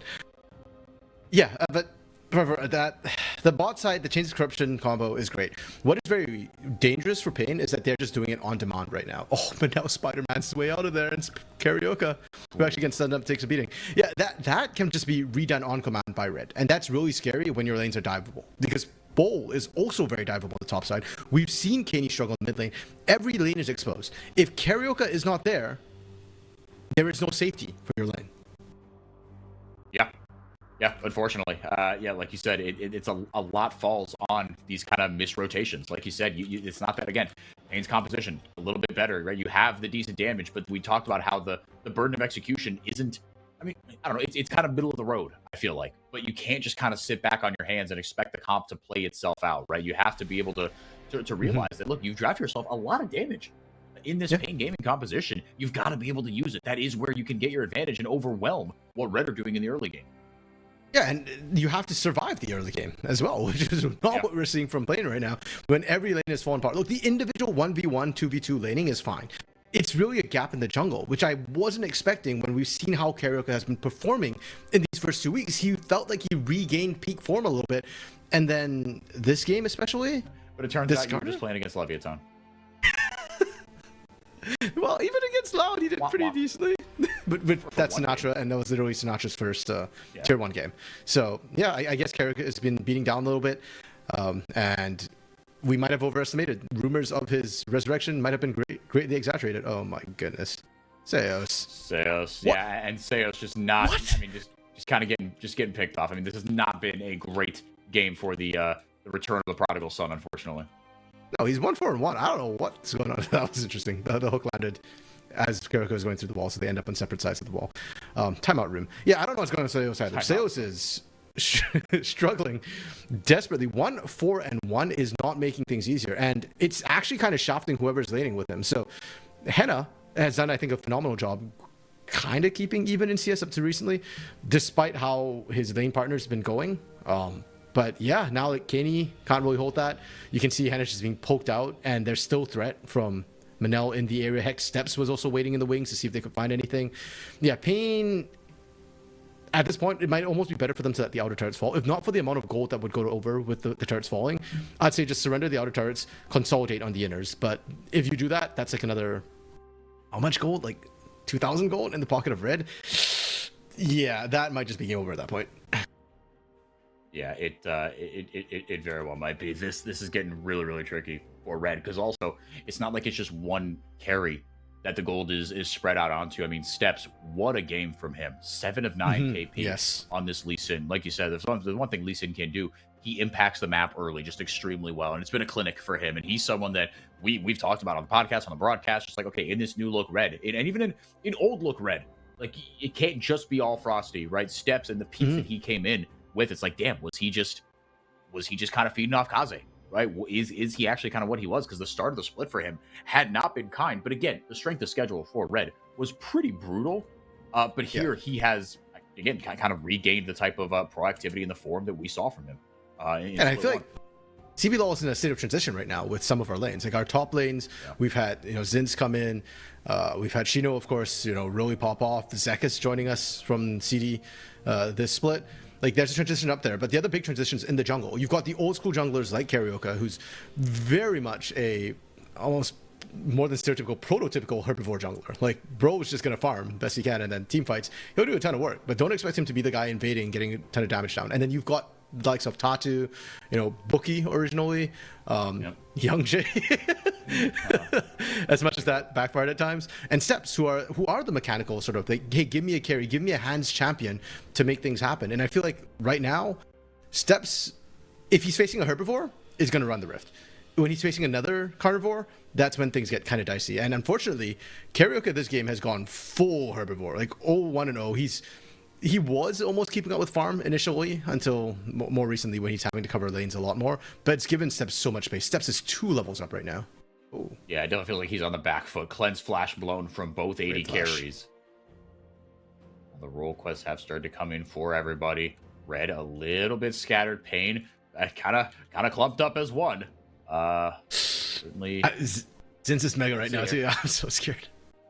Okay, he's not going to go for it. Yeah, Steps. Opting for the chickens. Maybe they look for some sort of turn and some sort of collapse. I wouldn't be surprised if they try that. Yeah, Hannah kind of getting zoned off the fight a little bit. Maybe they just try to dive one of these lanes or just prioritize one of these towers. Instead, it'll be a quick TP up to the top side for Bull to cover for what Zinz was doing up on that top side. That's interesting from Red. I like you was expecting them to do something, anything. You know, like they had the Mega, they had the teleport. If you want to go for the turret, that's fine. But then I feel like you need to commit harder to one of the lanes. Morteus will still be able to secure that mid lane turret, unassisted by the way. He just kind of did that solo, pushed Henna back. Yeah. But I think just the risk, the threat of everybody from Red vanishing off the map forced Henna to play a bit more conservatively and just back off that turret completely. Now Harold will go over the steps as well as Red continue to just climb in this lead. 4,500 gold is your lead at 17 minutes. A couple of on my way pings coming towards that bottom side. As Pain still looking for their first tower of the game. Feels like it's a lot on Henna's plate right now, but it's like, again, it's like it's not like you don't have the damage, right? Bull can do a ton of damage. He's gotten that Kraken Slayer once he gets that second item, right? I mean, an AD carry, quote unquote, takes a little bit longer to spike, but like that's the worry here is Karioka not going to find the impalable. Will he still find the kill on Morteus thanks to Seos? He will as he gets in there. Oh no, you hate to see it. All right, it's a 1-for-1. And Seos takes a huge beating on the back end of it. He'll have to go back to base. Red are capitalizing with a 1v1 on the bot side. Zinz able to push Kenny completely back, and topside double Shelly charge. An immense value out of the Rift Herald play on the top side. Yeah, Pain sent everyone and their mother into the mid lane, and that left the side lanes wide open, RMC. That's almost a sub 20-minute inhibitor turret going down. Yeah. It's been a while, I feel like, since we've seen that much pressure on an inhibitor turret that quickly. Yeah, Pain are just scrambling in the muck right now. They make the play onto the mid lane. Great, you kill Morteus, and then what else do you get? Nothing. Everybody had to back off. They don't even get, I think they got maybe one plate for Henna in the mid lane, and that was it. We get a replay on how this is happening, and this is the setup. If everything was equal, a heads up play from Pain, great, you managed to collapse in. But look at the side lane, like lane states, because four people show on the mid lane, you're suddenly in a lot of trouble. And Kaney actually looking to teleport, I think, got interrupted or base or something. Yeah, was it teleport? No, it was teleport. I think he actually tried to teleport and got interrupted by Zinz. So yeah, it was just really rough positioning from Pain, and I think Red capitalized on that phenomenally. The decision making was absolutely on point. You can't defend mid, don't defend mid. Get pressure everywhere else, and if Pain overstays from the mid lane, they could have collapsed in from the side lanes as well. Yeah, well, and even in mid, you still got one back, right? It was otters even in the mid lane. Yeah, okay, you surrendered a shutdown, but you know, it was to Karioka. It wasn't the worst thing in the world. So definitely in a really good spot as Red. You can see continuing to push their lead now on the bottom side of the map. 4.8k gold lead right now. Oh, okay. He's found the shields. I was kind of wondering, chains of corruption actually coming from Morteus. They're getting a little bit greedy, and this, if there's going to be a throw, these sort of plays is usually when it happens for Red. Yep. So like, okay, I think they just need to siege that up, and because of their greed, they're actually not going to be able to siege that inner turret. Bull, however, will back off. Doesn't feel comfortable with everybody vanishing off the map. Yeah, this is where for Red, they have to be a little bit more patient. They have taken all the easy turrets at this point. The two inners are a little bit harder to take, and it's still quite early into the game. So Red needs to just play around objectives. Baron's coming up in 10 seconds. They have enough of a lead that they should be able to bait Pain into the Baron area. One kill would be enough for them to safely secure Baron. Yeah, I think that's what you're kind of playing for here, right? Is an extended something around the Baron to really to slingshot your lead. Because I just right now I have a really hard time trusting Pain in team fights. If you get them in any sort of compromised position, all of a sudden you just kind of it feels like right now you could just kind of let the fights play out and you're gonna be okay. That's fair. I have problems trusting them, but I still want to see it because I don't think they're going to win any other way but a team fight at this point. Exactly, right? If you just kind of let the game happen to you, then you're truly screwed. As in, we'll go down here. All right, so that's not nothing. A shutdown onto Bull. Now with the RFC, I mean, does that slingshot him to his third item? I mean, getting Bull on a third item could be huge. It would have to be, because they did commit double globals to make that happen. Now, arguably a triple global with the True Shot Barrage coming across from Henna as well. But yeah, that is both Destiny and Stan United down. So it took 3 members to take down Zinz at this point. And again, if you're just playing for that, kind of isolated Baron fight, okay, I mean, those ults don't do anything. They're not, combat ults. Yeah, that's true. And for Bull, but again, if you capitalize on it like that, like kind of, now-ish, Yeah, Pain at least get the turret. I don't think they can safely go for the burn at this point. So, like, just the turret's good. It gets a bit more gold, like you said, into Bolt's pocket. Look for the third item potentially. But I'm just more concerned that Bolt counterpicked with this Twisted Fate. This is his pocket pick for Gnar, and he's kind of going even-ish in terms of gold, and he still needs to call 2 extra bodies. I think that's overkill. If you just need 1 gank, like from a support or a jungler, that's fine. But to need 2 people to assist, that becomes a problem. Carioca stepping up. He's tanky. Got the ending spare already completed, so I think he's going to feel a lot more comfortable. Maybe Pain are starting to feel like, okay, we can look to actually match in a team fight. Not necessarily win it, but at least threaten a little bit. We'll find out if Carioca dies here. Gets knocked up into the sky, just trying to get something done here. Yeah, there's no follow-up there, as Fu will grab himself a kill, quietly having a really good game on this Syndra, and one by one, the big bodies of Pain trying to play defense with no one near enough to them to make it value anything. Oh, it's just more of the same for Pain Gaming, unfortunately. Disconnected, I think, is the theme that I'm running away with from this series. Yeah, that's a fair description of it. And I want to see a team fight. We didn't see a team fight. We saw Carioca. No, we saw nothing. Yeah, he kind of just like limit testing. Like, am I tanky enough? And I was looking at him going, maybe he's tanky enough. He was not tanky enough. Depends on what for. Like, what are you trying to do here? He just needs to buy time for his team. But you saw how quickly he melted. Even if there was a team fight right there, it wouldn't have been enough time for Henna or Bull to put down the damage to actually turn a fight. Not when you compare that to what Fu, Zins, and Morteus are able to pump out. So a bit of a reality check for Pain. This is not you can't do this. And unfortunately for Carioca as well, the window for him to do anything was really small. Once the hook kind of landed, it was just cooked. The CC chain was more than enough to make sure that he didn't have any sort of escape. So I don't blame... I'm not going to say that Carioca misplayed it. It was more of a decision-making error from him. And you can see Zero right there. Yeah, the Pain coaching staff.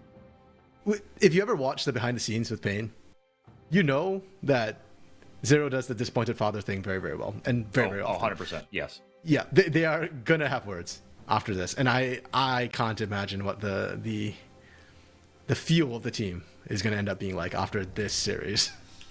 I mean, it's tough, right? I mean, you're starting to run out of, I mean, we're at like the halfway point ish, right? You can't come out of this Super Week with no wins. I meant to look at who is going to be their next opponent. Oh, I do have it up here.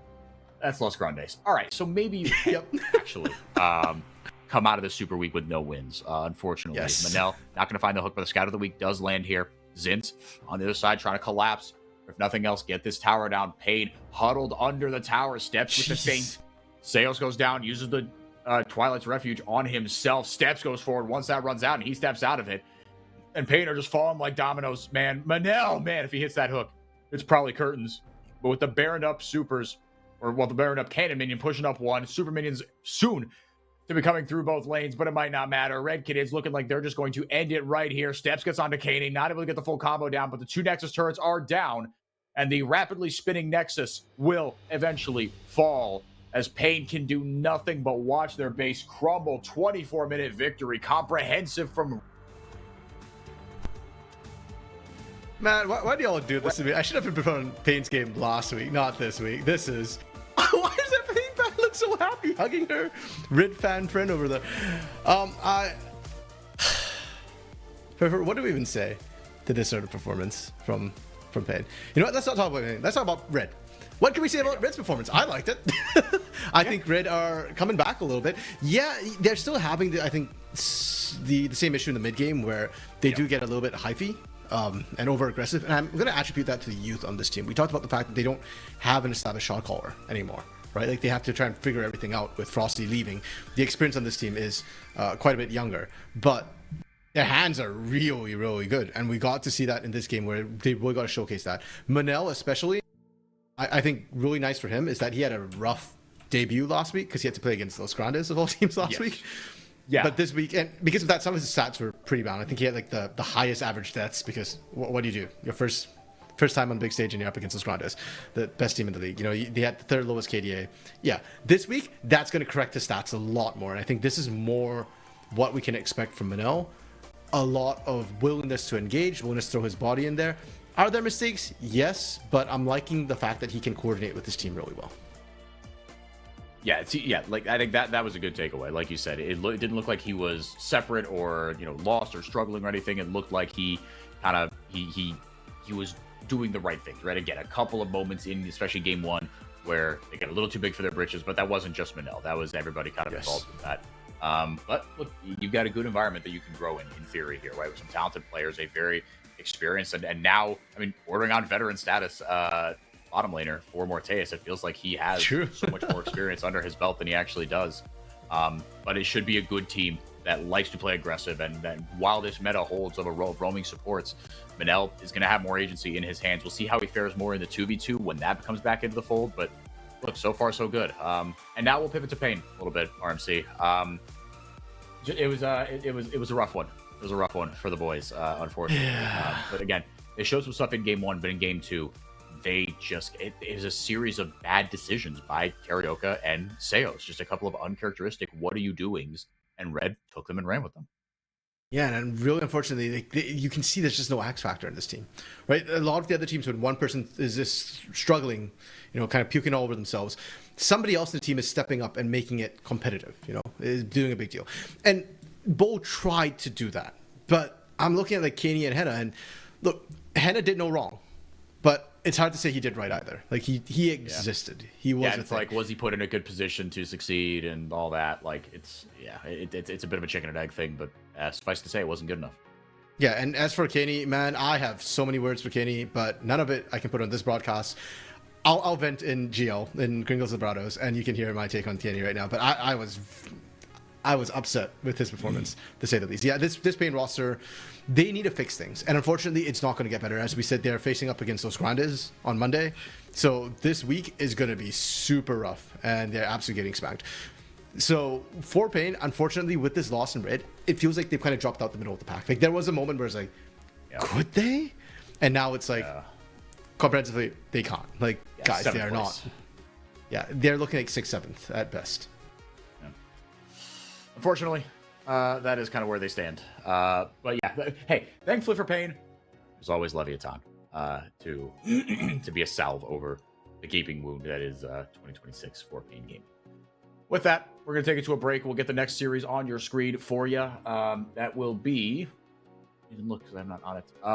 Los versus Lev. Oh boy. Have fun with that one. I'm going to go. I'm going to watch this one. Just ditching. I am not on the series, so I'm gonna watch it with a bucket of popcorn and some chocolate milk. That's what I'm gonna do. RMC, I think you're not. I mean, no. It should be Orbital and Bren coming up next, but again, we'll be here if they aren't here immediately, because that was a quick series, unfortunately for me. So with all that, we'll say bye. Maybe to see you later. Who knows? Find out if you want to find out. Stick around until after the break and watch some more of the games of League of Legends of all time. Los Grandes versus Leviathan when we come back.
Upsets have been abound, it seems like, throughout today. Things have not been what they seem, and Poor Pain is letting RMC down once more. However, for the second series, hopefully, we do not have that happen, as it's a little bit more straightforward on paper. As we've got Los going up against the likes of Leviathan. I'm very excited to see it. My name is Orbital. With me is SuperBren. We will be your casters for the upcoming series to close out day number 2 of I Can Talk, the CBLOL Super Week. Bren, how you doing?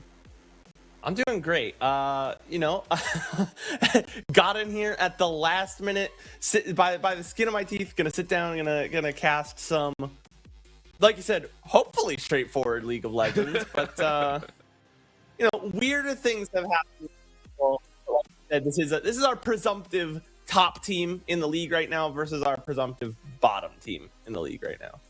Yeah, I mean, Pain is contesting for that lower end, but, you know, for Leviathan, they've had some magic, they've had some moments, but taking a look at one side or the other, we'll go ahead and start with the side of Los. Los so far have looked very much like a powerhouse team. This entire squad has stepped up to the test, and in their first matchup of this week, it will be very fun to see. We got Zest, Curse, Feisty, as well as Dutta and Ackerman. A lot of players that have really shown their gumption and are hoping to continue on a warpath, it feels like.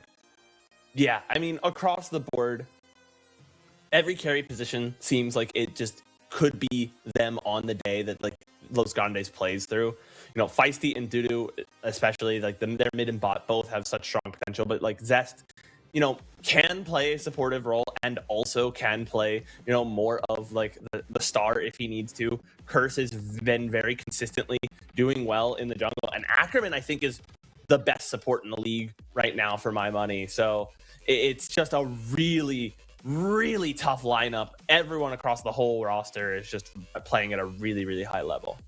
And I love that they will continue to hopefully do this because Leviathan, they've had, you know, magic once in a blue moon, but it's only shown partially, if that makes sense. They've had moments where it's like, oh, we did okay, but the entire rest of the part is falling apart. Devos, Buki, Enga, as well as Strench and Shiku. These are the 5 players that are just still trying to find their mark, as much as I hate to say it. Yeah, you know, in Leviathan, like you said, they have some moments you can see, like out of Devost, Buki, sometimes, you know, Enga have like the capability. Strench and Shiku being, you know, the new guys to the team, it's somewhat tough for them to make an outsized impact and force the way they're starting at a pretty low level. And we've seen, like you said, we've seen moments where we go, okay, these guys are adding something, but I think for the most part, Leviathan still kind of struggling. We need to see a bit more out of kind of everybody on the roster. Oh. Yeah. That's all. Yeah, it's just it's a night and day situation, right? And not only that, for Los Grandes, they are currently chasing, just for a little bit of fun. Notice they are chasing the undefeated season. They are currently 4-0 in game record, so they do also have some incentive to keep up this kind of not only 3-0 record in the series score, but you really don't want to end up like we just watched go down for Pain Gaming. You don't want to be this team that is touted as being a strong force, but then kind of faltering at the very end, especially when you look at a little bit further on. VKS are still doing quite well for themselves, even though they drop games here and there. You're still continuing to grow, and you can go ahead and take a look on the screen for the walk-ins. A lot of these players, Los Grandes as well as Leviathan, they're primed to play, and they want to get these victories down. I'm very excited to see how this match turns out. Yeah, I like what you said about the game score, right? They're still undefeated in game score, and come into season, when it comes to seeding, that could very well end up mattering. The fact that they are able to keep taking 2-0s over and over, while the other undefeated team in VKS is, you know, has dropped some games so far. So if they end up in a tie, you know, that really could have an impact. I'm sure Los Grandes is looking to keep up the momentum and find a quick 2-0 here today. And I think, genuinely, if Leviathan's able to take a game off of Los, that's a huge victory, I think, for that squad. Because you can look at that and say, okay, what went right in this game? How, like, what allowed us to do that to a top team? And how do we replicate that against the rest of the pack? Yeah, not just that. I mean, you are hoping for Los to continue on their warpath. We mentioned on every single role, it feels like they have such an impactful lead. They always seem to have that kind of position for themselves, and I'm curious if that's going to carry over. Previously, we have seen Zest and Dutta actually just do really well in the overall game score. I believe they were looking at like a 16-9 for Zest, but the unkillable Feisty in the mid lane has so far tempered a lot of their aggression and made sure that they're, you know, scaling very well into the mid to late. Consistently through this field, it feels like there is no option, no way to really deal with this team, and I'm curious to see how we're going to have it for this game number 1 between Leviathan as well as Los Grandes. Eyes out for which side they select. Not only that, who gets first pick. A lot of the priority picks moving into this Fearless will be very important to see who gets that lead in game number 1. Yeah, and when it comes to the draft, the meta, I feel like it's not starting to shift yet, but the changes in the air, you can kind of smell it with like the patch notes that have been talked about, the changes that are being proposed. And I wonder if that's going to have an impact on, these teams. Obviously, Los Grandes came out really, really strong, and Leviathan has, come out a little flat. And maybe, in the following weeks, some shifts to what champions are relevant, what the priority picks are, might end up having some impact, might be able to find new life for players that are otherwise struggling. But looking forward to today specifically, I think we're still expecting a lot of the same, right? We're expecting lots of support roaming, lots of isolated bot play. So whether or not that means mages or those safe marksmen like Ezreal or even like Jhin, right? Those more like utility focused, sit back and just kind of let the wave come to you style of play. That's what I'm expecting out of the day overall. I am as well. I mean, this double AP mage in the bot side or safe ADC position has been kind of ruling the rift, obviously, with the double AD in the top and the jungle. Obviously, one of the top bans, Lock, is still up there. Nocturne obviously banned out a priority amount of times here in the CBLOL side specifically, and I'm curious to see if that continues as well. Some of these mainstay battery positions, the Nocturne Orianna, always makes me sad whenever we see one part banned and you just like, well, I really want to see that. I want to see it happen. It doesn't work this time around. But again, where those priority picks go will be the main question. We just saw Sivir, I believe, last series, where it just doesn't feel great. It has the ability to carry still, do not get me wrong, ADCs do, but the game feels almost determined in that mid game where you need a little bit more burst ability, and then that's supplemented by the ADs through the jungle and top. I want to see a breakout, and if there's anyone that can do it, I think it's Los that are just, they got the hands for it. They can play whatever they want, and I feel like they are going to make it work at the end of the day. That's a good point. As we get into champ select here, we might see, this is a presumptive top team versus a presumptive bottom team. Maybe Los Grandes are willing to limit test here a little bit. Maybe they will experiment. Hey, 2-0 game score, keeping undefeated might be nice. Let's see how far we can push the current meta on stage, So maybe they've got something cooked up. I know that a lot of roles are leaning towards like almost higher burst damage, playing like assassins. Even when you aren't an assassin, you'll see I want to see maybe perhaps the Leona with the Imperial Mandate and Blood Song, where you can get essentially a 15% damage amp and start to really go crazy and step up the team's damage. Over for Leviathan, they're sticking a little more standard with a priority pick on Orianna. Yeah, I mean, this is as standard as you can get, right? These two champions outside of maybe the Lock are frustrating to deal with. Now, the Cassiopeia ban, a little bit of love in there, as Cassiopeia has been seeing a little bit more play, obviously in that bot role or in the mid, but there's the aggression that we want. Los going immediately for that kind of kill threat combination, and a Fury plus a Syndra means whoever they get stunned out in the early mid will go down. The safety that comes with an Orianna, with that shield, and with some of that extra, I want to say summon Airy can do work, but there is going to be the Shen as well to rebuttal. So Leviathan going for a much more shield composition on top of this carry versus Los, who are going for more just brute strength kill you route. Yeah, we'll see if Enga does. Enga is kind of known as like the Anivia knower. It feels like the Froggen Enga counter pick guide. What champion are they playing?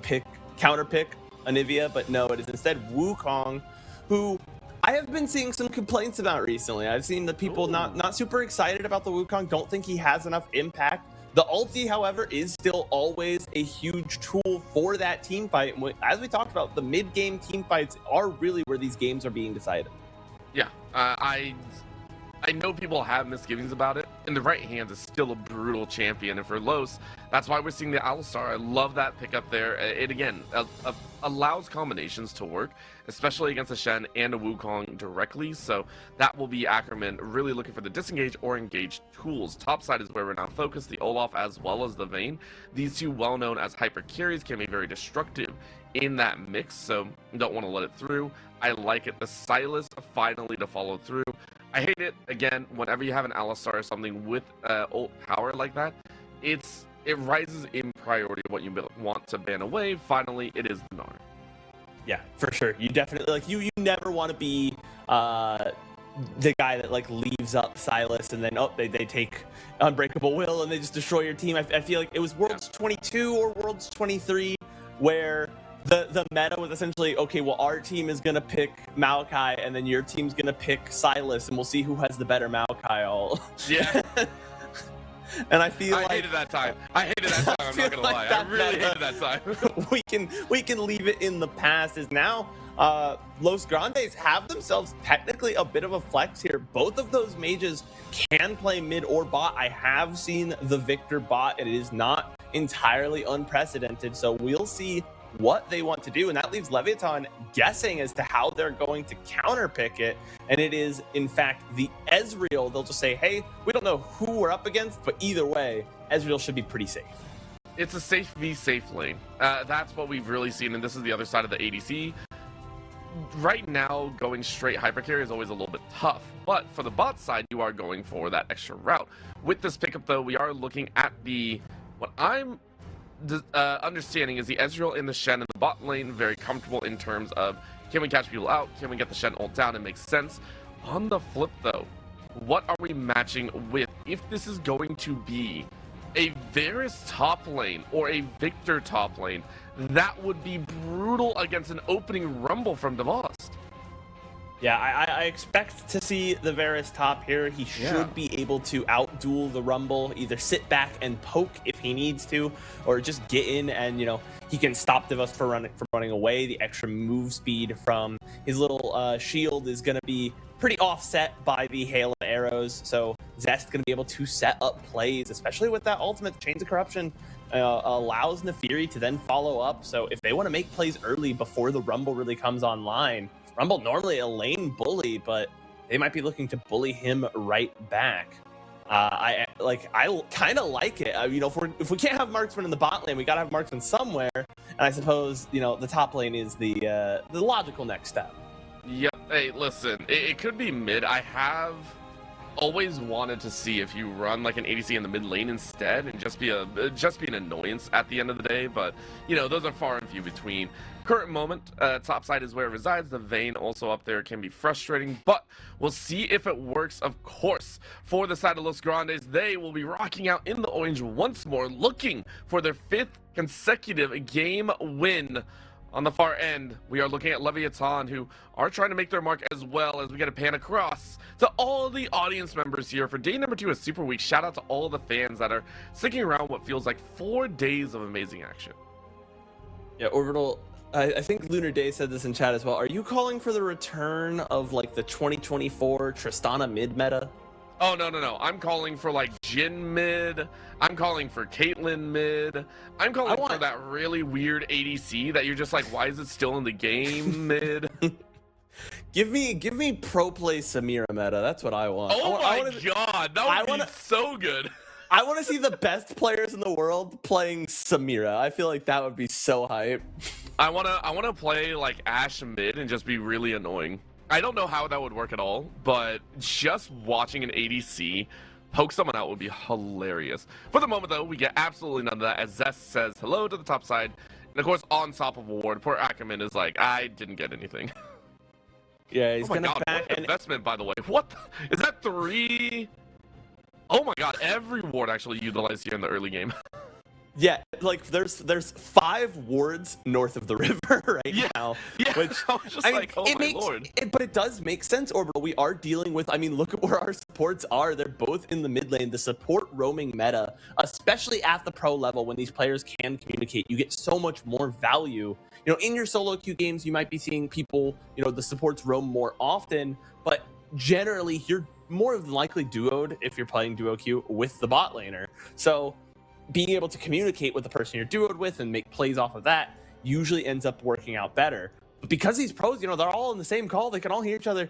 The communication allows them to use their support across the whole map and, you know, set up, you know, adverse plays. They've gone back now to the bottom lane now, but Enga is already struggling here in the mid lane against Feisty's Syndra, and the supports being there did not seem to help him very much. No, I mean, it's a walk through both supports. I feel like when you look at an Alistar and a Shen, they need a little bit more oomph behind it. But in the mid lane, maybe you don't need it, as that's a jump forward. Enga has to flash away. Buki came in as well to help out, but Feisty now getting a 1v3 position. But still having the wave pressured on their own side is such a win for Los. Beautiful manipulation of the early game status. Yeah, really good wave control from Feisty, like you said, already taking a small advantage on the farm. He's about a wave up. Ackerman now coming in for essentially ganking his own lane. I appreciate that Stench just kind of holds everything back. No worries. Yeah, didn't really... He kind of knows, hey, it's early game Victor. That guy does not really do anything. He's very solid in lane. He's kind of hard to bully out, but in terms of kill threat, there's not a particularly high amount, so Shrench just going to, hold his nerve, like you said. I'm wondering where we are going to get the first serious action. I think no flash in the mid lane is enticing for that Nefiri. Curse might be looking to make something happen. You can see him on the river there. What's your thoughts, Orbital? My thoughts are, I have no thoughts. I never really think when it comes to the CBLOL side. I try not to, because then my thoughts go awry. So I try not to. For Feisty in the mid lane, though, you're thinking, hey, we can do this again. There is no flash. There is no real safety. We can get the kill. Easy auto attack down. Final wolves to burn. But you're chugging, and the red buff ain't enough. Beautiful safety guard. That is what you like to see with the Orianna shield. Well done. Orianna shield plus had to pop the potion. Just barely keeps him safe from the bleed. Now Curse, trying to take both scuttles here. Bookie wants to make something happen, but I think he knows that he can't really do anything with Feisty nearby. And that's to just... Feisty left. Is Bookie gonna chase down Curse? Is he that proud? No, I don't think so. He'll accept he lost out on this engagement. He didn't have a mid laner to back him up, and back to farming he goes. Yep, this is as standard a start as you can get. The fact that no deaths have come down, though, really gives me a lot of credit over to Leviathan. I feel like when you're 0-2, this position of, okay, we've really lost and we need to make plays happen, it can either result in very messy play where you're just like, oh, we're going to try anything and pray it works. The other side is, okay, we can, we can play smart. We'll really look to refine some of our early mid-game positions. I like what they're doing so far. However, with their refinement, with the slow play, it does feel like Los are just a step ahead. Another combination comes in from Ackerman, who is continuing to put Enga behind with the wave state against him for the moment, where we are seeing that CS discrepancy continue to grow. Yeah, Feisty just holding the wave on his side of the lane, meaning if Enga ever wants to collect that gold and XP, he has to step forward. And with the, like we talked about, quite a bit, the roaming supports and, this Nefiri on the Rift as well. It's very easy to put yourself in a position where you get ganked trying to just get to a wave. There go the chains of corruption immediately at level 6. Devos will fall fairly low, but he's going to ult the wave, and no dive to come through, bro. The thing was, that was a flash from Zest as well. He fully assumed that Curse and Ackerman were actually going to follow through, but we saw the recall coming in from Curse as well. And I'm not saying it's going to be the game ender, but if we see Zest die later, that is a miscommunication that Los are going to kind of kick themselves for in the early game. I've never really seen that happen, and it's like, it's one of the rare times where you're like, dude, I wish you told me you were recalling, Yeah, it's I think if I'm Zest, if I'm putting myself in his shoes, I think you're locked in on, okay, I see the play, I can make it happen, I know I'm hitting 6 first, and then my team's gonna follow up. You're not even looking at them on the map. You're so dialed in on your lane opponent there. Like I said, definitely a misstep. That Leviathan could look to punish, something that Los, even if they don't get punished, they do need to look at, like, in the VOD review if they want to continue to kind of maintain that form as the top of the league. The bullying in the mid lane to continue as Feisty continuing to just control the wave state. And it's funny because Orianna usually the lane bully, but is currently the lane bullied as the Syndra continues to kind of push her around. It's not just bullying by one, it's bullying on so many different ways. Shockwave will only hold on for a moment, but that is the 4th gank we have seen. And listen, you know what they say, 4th time's the charm, first blood. Hand it over to the hands of Los Grandes. Yeah, they continued to use that pressure, holding the wave on their side of the lane. Never could Enga safely step up, and eventually one time he steps up and is immediately punished because Ackerman and Curse are waiting in the wings for the follow-up, and that's an interesting blast cone from Bookie, but he's looking to contest for this. There's a fight. And the fight's only going to cook you a little bit longer. Devos is here to help out, but it's a 4v3 position. Yes, there might not be major ultimates, but there's a lot of damage that can still go down. So for Leviathan, you successfully defend inside of enemy territory, or inside your own territory.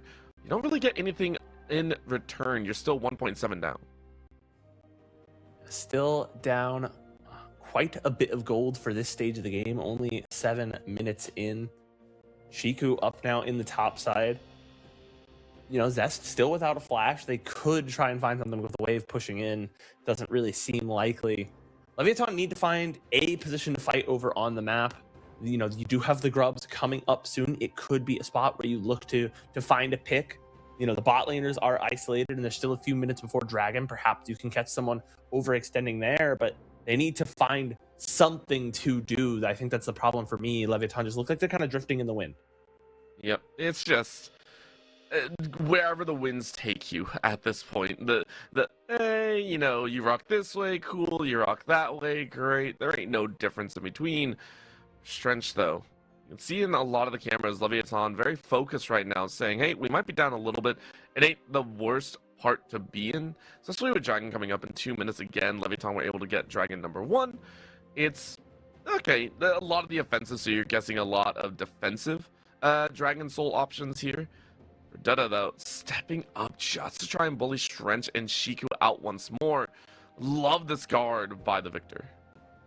Yeah, and the Victor has acquired that first upgrade to the Death Ray, and that is a huge amount of increased damage potential, but especially a huge amount of a wave clear. Getting essentially to hit all of those minions twice every time you use your E makes Victor a much, much more potent solo laner, allows him to clear waves much faster, thus pick up more upgrades much faster. He already has the Faded Ashes on board, so his poke is actually starting to become a little potent. That's why you see Leviathan backing out and then committing the teleport back to lane. Did not want to have to deal with a potential dive from Alistar and Victor.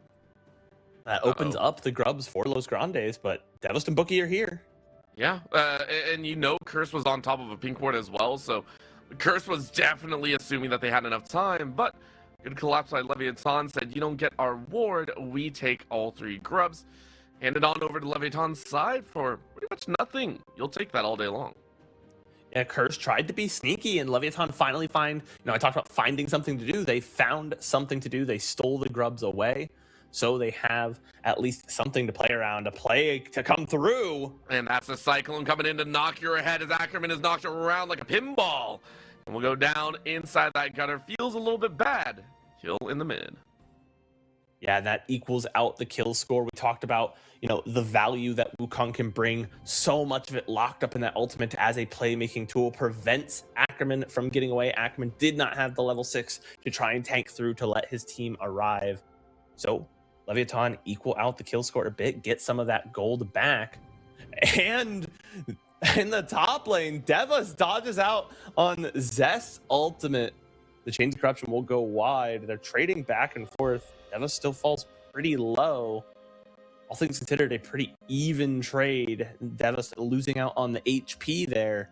And the status quo returns, Orbital. We are again looking at our 3 solo laners and double junglers. Yes, it is how we love our game of League of Legends as we get a quick replay of this moment. And you can see for Enga's been bullied the entire time. I can only imagine Shiku dashing on him, but it enabled Ackerman to get a little bit overconfident. And only level 5 is just like, yeah, that wasn't the right play. Yeah, a couple of moments here for Los Grandes. We've highlighted a few of them where they're going to need to look at this and clean it up. Against Leviathan, they might be able to get away with it, but against a team that is surging in momentum right now, say a VKS, could look to punish you for things like that and put you even try and put you behind instead of the other way around. The second drag going over to the side of Los Grandes. They can try to look for more, but most of most of the members of Leviathan pretty wary of what's going on at this point, playing relatively safely, not wanting to give over any more gold. I mean, for really Leviathan, fight it's over, just, but yeah, it's just like you're just kind of hunting right now. It feels like, as you mentioned earlier, we're in a little bit of a stalemate, Bren. It just feels like, hey, we're kind of waiting for the next explosive moment. We're waiting for the next global objective to come up. We're not really pushing and punishing, which we would love to see, you know, the top teams be able to do. For Los, it's a slow but steady increase and waiting for the right stuns to come down. However, that is a huge chunk taken out. Shiriku said you jumped a little bit too far forward. With that, a resounding battle is going to collapse around the rest of the map.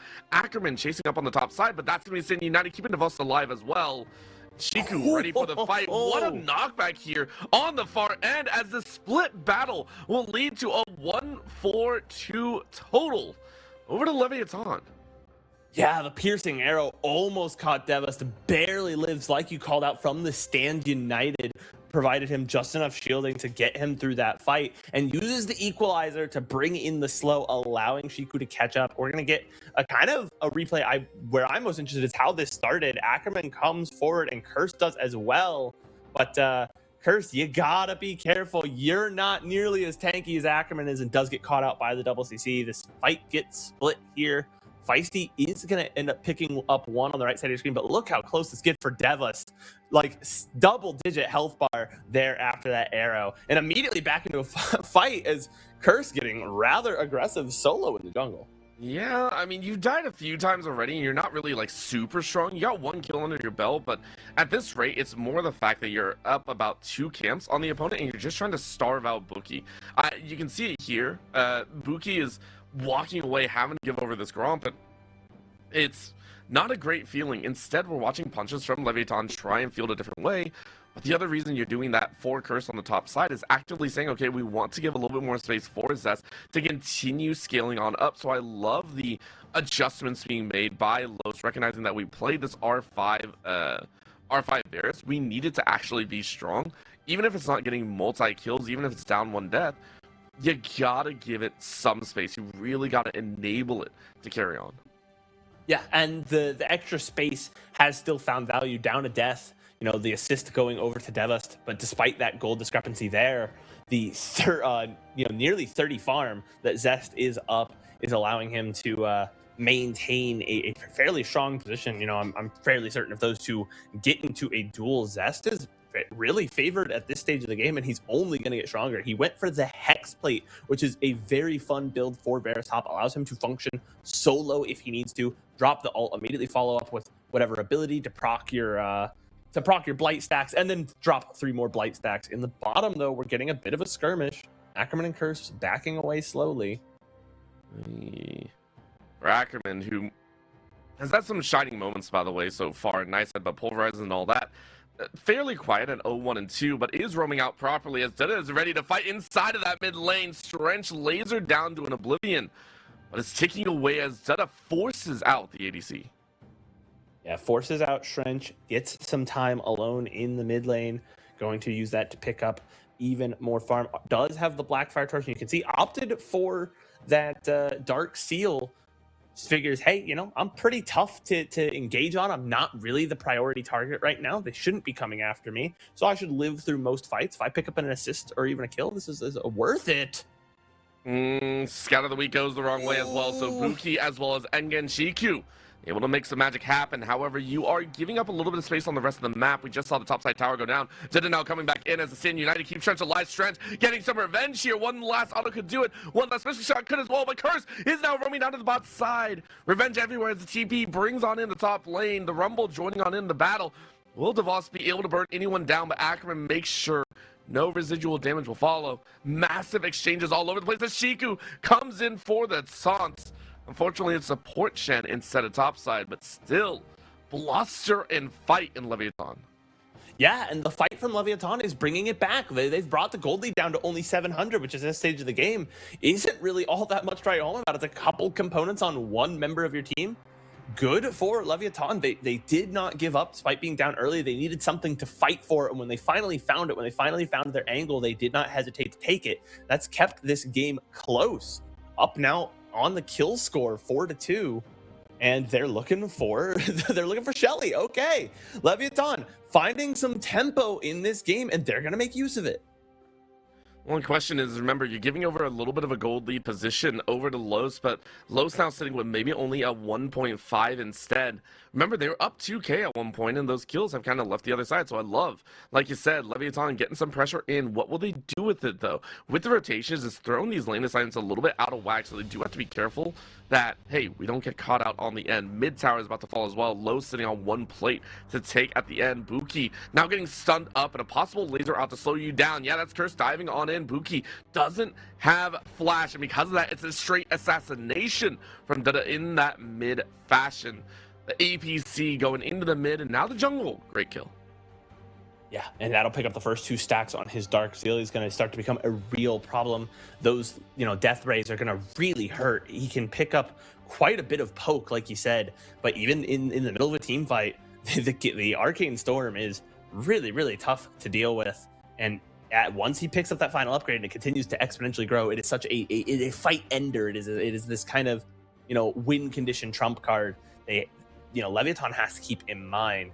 The gold lead kind of swinging right back into Los's favor. Leviathan never picked it up, but they had certainly equalized it. It's back now to about 2K for the side of Los Grandes. I do want to note, Bookie kind of realized he was dead there and just smited the scuttle away. I think that feels so petty. Like, yeah, you might kill me, but guess who gets 30 seconds of vision in the top river?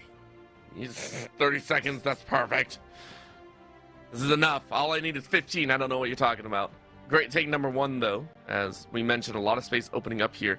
For Leviathan, though, they are waiting for their proper moments. A little bit of momentum as the dragon goes their way. Mountained Soul over to Los. For Enga, you're still just trying to farm up. Again, it's scraps and pieces of reacting to each other. And that gold lead jumping up and down, it looks crazy, but take a look at the 2 numbers on your left side. 0 to 2100. The gaps are not that big comparatively. Yeah, the gold lead has fluctuated back and forth, but it's never gotten so outsized that it doesn't feel like a game. It got to about 2K pretty early, but then it kind of held there. And that's a mark, I think, of Leviathan, of some resilience, right? You're not just going to go, okay, well, we're behind. Let's just GG go next. Like, we have to make some crazy play to win the game. No, they were like, let's hold tight. We can find some angles, and they did keep the game at least within touching distance. It is still playable. Now, Devas falling low has some backup, but it's not going to matter. The Dragon down for another 4 minutes. Baron up in 20 seconds, but I don't think anyone's taking it off the rip. If Leviathan, want to fight for something, if they want to have some objective in mind, they're going to have to kind of think one up in their head, something to play for as a team, because it's not going to be provided by the Rift just yet. Nope, it is going to be all on them to hold on and kind of fight their way to victory. Granted, 2 items are coming through for a lot of these members. Protobelt already completed on one end, and then also in the mid lane with the Blackfire Torch, you're looking for a little bit more punch maybe, with some extra boost behind. So give them a little bit of time. Leviathan might be ready to pull that trigger on the other side. 2 items fully completed for Los, which is why they're going a little bit harder on this fight. Shiku getting run out of the side. Enga and Buki both cut off from their teammates, so they have to fight this out or decide against it.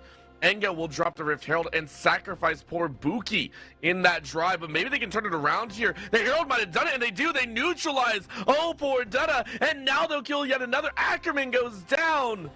The Herald play is real as Leviathan pick up 2 enemies. Yeah, Leviathan, that fight was really split for them at first. It looked pretty tough because, they were cut off from their team, like you said. Now, my goodness, Curse is going back in. He's going to find one on his own. I love this again. Whenever it comes to an assassin like Nefiri, you need to get that extra damage. Good jump away by Enga. But it's a sore spot at the very end. You lose your support, not the biggest thing in the world, but you're really hoping to get away unscathed with the 2-0. Yeah, unfortunate for them. They do, however, turn some lemons into lemonade. A really good play. We're going to get to see a replay of it here. And Bookie kind of recognizes that, like, hey, I just drop this, I can get out. I'm, Wukong, I'm pretty slippery, and a huge knock up to come through. And Trench just being there, the team the cavalry is here, arriving and getting the damage down. What they needed from this fight, unfortunately, did end up backing on a ward. So, Curse knew you were there, even if you placed the control ward later. And all of the dogs from the ultimate follow up. Quite a bit of damage, and almost finds Enga as well, forced to flash away. We could see that mattering in about a minute and a half when the dragon's up. Yep, it is going to be very, very scary fighting over some of these objectives. As you said, the dragon in about a minute and a half, but for Leviathan, it's all about getting things back under control. There was a moment where they got a little bit closer towards closing that gold gap. And in their defense, 4 sets of Mercury treads on there, and honestly, I wouldn't be surprised if we did see another set on Strench, but Strench going for the Omnivamp boots, a little bit more safety and a little bit more healing in their bank, can be very difficult to overcome. But every single member of Leviathan, fully respecting the CC chain, that can come down. Dragon, as you said, can be difficult, but Strench and Dutta still going at it like cats and dogs. These two in their respective bot positions now in the mid, farming up a storm. I'm curious who's going to be stronger in the ensuing battle. When it comes to a straight, all 5 people meet in a big ball, 2 death ball comps run into each other, I'm favoring the victor, because the AoE, the ability to not get kind of walled off by a frontliner, whereas, Ezreal has to focus on one target at a time. Victor has, the tools to get an entire composition at once. Again, Strench getting forced out. Ackerman looking for an opportunity. Heads up display on the top side, though, as Zess is about to get run down out of this top side. Nice proto belt to stay away from that chain of corruption. Won't be up for the upcoming dragon. It's not to scare them off, and with the position that Los currently have, looks like they're better positioned for this dragon itself. Los controlling the bottom side of the map, but Leviathan perhaps trying to insinuate that maybe they will threaten the Baron. I don't think they have, unfortunately, the capability to do so. They don't have something like a Blade of the Ruined King on their Ezreal, and the damage from the Rumble not going to be enough. So the Dragon going to get started up here, and there's not really going to be a response from Leviathan. They're going to clear the top side of their jungle, but nothing more to follow. Curse is just so happy. The dogs barking, wagging their tail. It's just like, this is perfect. I don't know what anyone's saying. I get a free dragon. We're sitting on Soul Point. Nary a call from the side of Leviathan. I really don't know how to feel about just a give and go. I really don't like how Leviathan did that, I'll be honest. Yeah, I mean, that's the problem, right? When you look at the top teams, globally, domestically, whatever, when you look at them, they find something. If they're going to give you a tower on the bot side, they're finding a kill in the mid lane. If they're going to let their top laner get put on an island and ganked, then they're taking your towers in the bot lane. They're finding some answer. They're never giving you anything completely for free. And just farming your jungle, I don't think counts as a real answer for Los Grandes absolutely controlling every single objective. And they're continuing to increase this bot side presence to the point where if Leviathan step a foot wrong, if they want to try and get this tower, Los will collapse on them instantly. Not only that, they'll clap them as well, or at least they hope to at the end of the day. Devos still farming up a storm on the top side, 225, but fairly far behind the likes of Zess, who obviously in this ADC position has had the highest count. Only furthered by Dutta, who on the bot side and mid has been giving their all, but the quick detour for that red buff always gives a nice little pump to the CS numbers. 25.5 minutes in, we are still waiting for the first concise move, though. This slow angle out of Los and Leviathan is kind of coming to a head, where to the point we're almost falling asleep. I love all that's going down, but it does feel extremely slow. Only 4 towers total taken between the two teams. Yeah, the macro game state is not accelerating particularly quickly, but that is favoring Los. They are ahead on the Dragons. That Soul is a big win condition, especially with the more burst oriented way that teams are fighting right now. Yes, Leviathan have some consistent damage options with the Rumble and the Ezreal, but look at how their team wants to fight, how they want to play out objectives. They want to get a shockwave in, they want to get a cyclone through and then really take down one guy really quickly. That'll be really hard with that Mountain Soul. So while Los Grandes probably know that they could accelerate the game faster, I don't feel like they're in a position that they need to, and they're happy with what they're doing right now. They're like, yeah, we don't. Why are we going to sweat it? And more haste, less speed, as they say. You try too hard to go fast, you end up going slower. I think that speed actually might have helped them a little bit, as that's the Stand United on the side. As that's multi-TPs. This has happened before, by the way, as that's going to be a little bit of burn around the end. Ackerman stepping up in front. Great stun onto that poor Shiku. Enga, though, out of mana and nowhere to run. There ain't no way to save. Curse on the other side, though, getting pinched in by Davos and the rest of the squad. So it's a trade of 2 for 1 once more. Curse took probably the most dangerous route and gets bitten for it on the end. But for Los, you get 2, and I think you're quite happy about that. Yeah, it was a good play from Los. They were always going to get Enga. It was just a matter of how long did it take them. Shiku almost, buys enough time for Enga to get away, for the cavalry to arrive. A great Stand United in, gets multiple taunts, but ultimately he's just too frail at this stage. He only has the 2 items. He's got, the Locket of the Iron Solari as well as the Zeke's Convergence, but, while those do give resistances, none of them necessarily keep you alive for that long. The extra shielding from the Locket starts to feel pretty paltry by 30 minutes into the game. And you're really hoping maybe if you had that 3rd item, right? If you were able to get ahead at any stage of the game, you could have something like the Protoplasm Harness and be much tankier by a little bit more time, as we kind of check in on the inventories of everyone here. All right, you know what? This better. This is a better option. Thank you, observers. Let's get into the replay and see exactly how this goes down. I mean, this is also just that position that's happened almost every single fight that we've seen in this game as well. It's the poking and prodding, We poke, we see how far we can get away with, and then it's responded by a prod on the other end, and then that prod necessitates another poke from the team, and it just continues to expand out. Chain of Corruption landing at max range, though, and poor Strange is stretched into oblivion and pops for the first death of the game.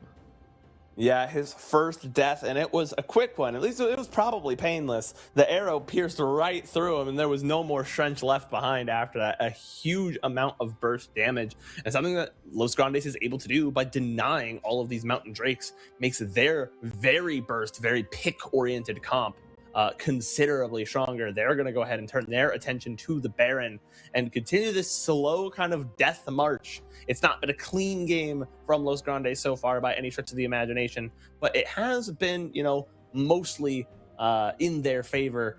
So they're going to take now at least the Baron. They might look for the Dragon here as well, Orbital. They might look for the fight at the Dragon, I think is what they're looking at here. Poor Enga will be bought and paid as a Shockwave completely whisks on the Sombrero. Davos now getting chunked out around the way. 2-shot barrage just to deter anymore. With that loss of 1 and the wave currently positioned on the bot side, Los Grandes have a very good angle to continue pressuring in and maybe look at this bottom side tower. Yeah, they have the Baron as well, so they're going to be able to siege this tower. No dang problem. They're continuing forward, and that's a lot of pressure. Look how quickly the tower falls. And the wave is cleared out as well. My goodness. Yep, easy clear. You get the tower. It's already a positive Baron power play.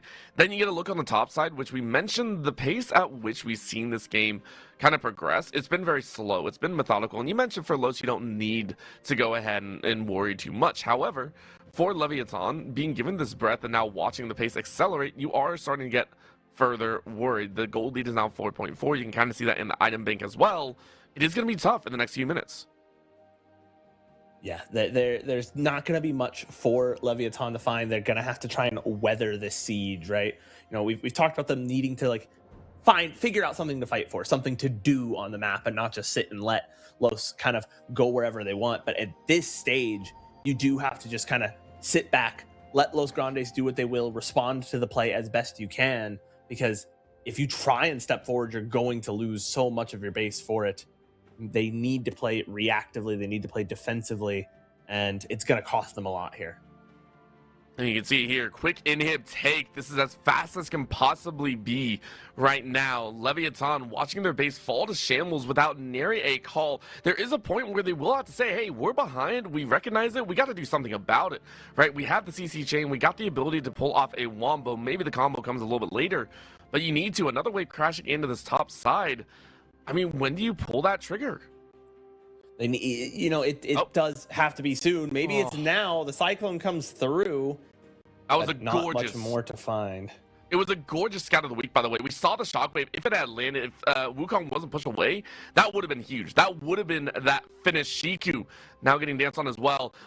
Equalizer goes down though, and it will burn away a few HP bars. Ackerman down to about 1,000 HP. And it looks like it was safely deterred. However, Zest wants a little bit more fight, but a nice shield comes out, and Shiku stays alive. So a little bit of blunt force trauma from Leviathan, but only to save the remaining rubble. That is their top inhibitor.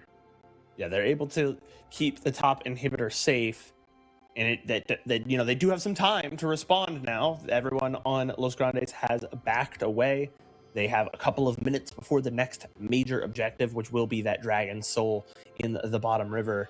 They're gonna try and pick up what they can in terms of gold. The item check-in I was talking about earlier, we can see Devust is closing in on that third item. Has a lot of upfront damage, right? Is going for the Proto Belt, wants to get in your face, get the critical hits from the Shadow Flame, get you low very quickly, and try and take out those health bars. Similar build from Enga as well, just with the addition of a Blackfire Torch, and does have that percent pin online.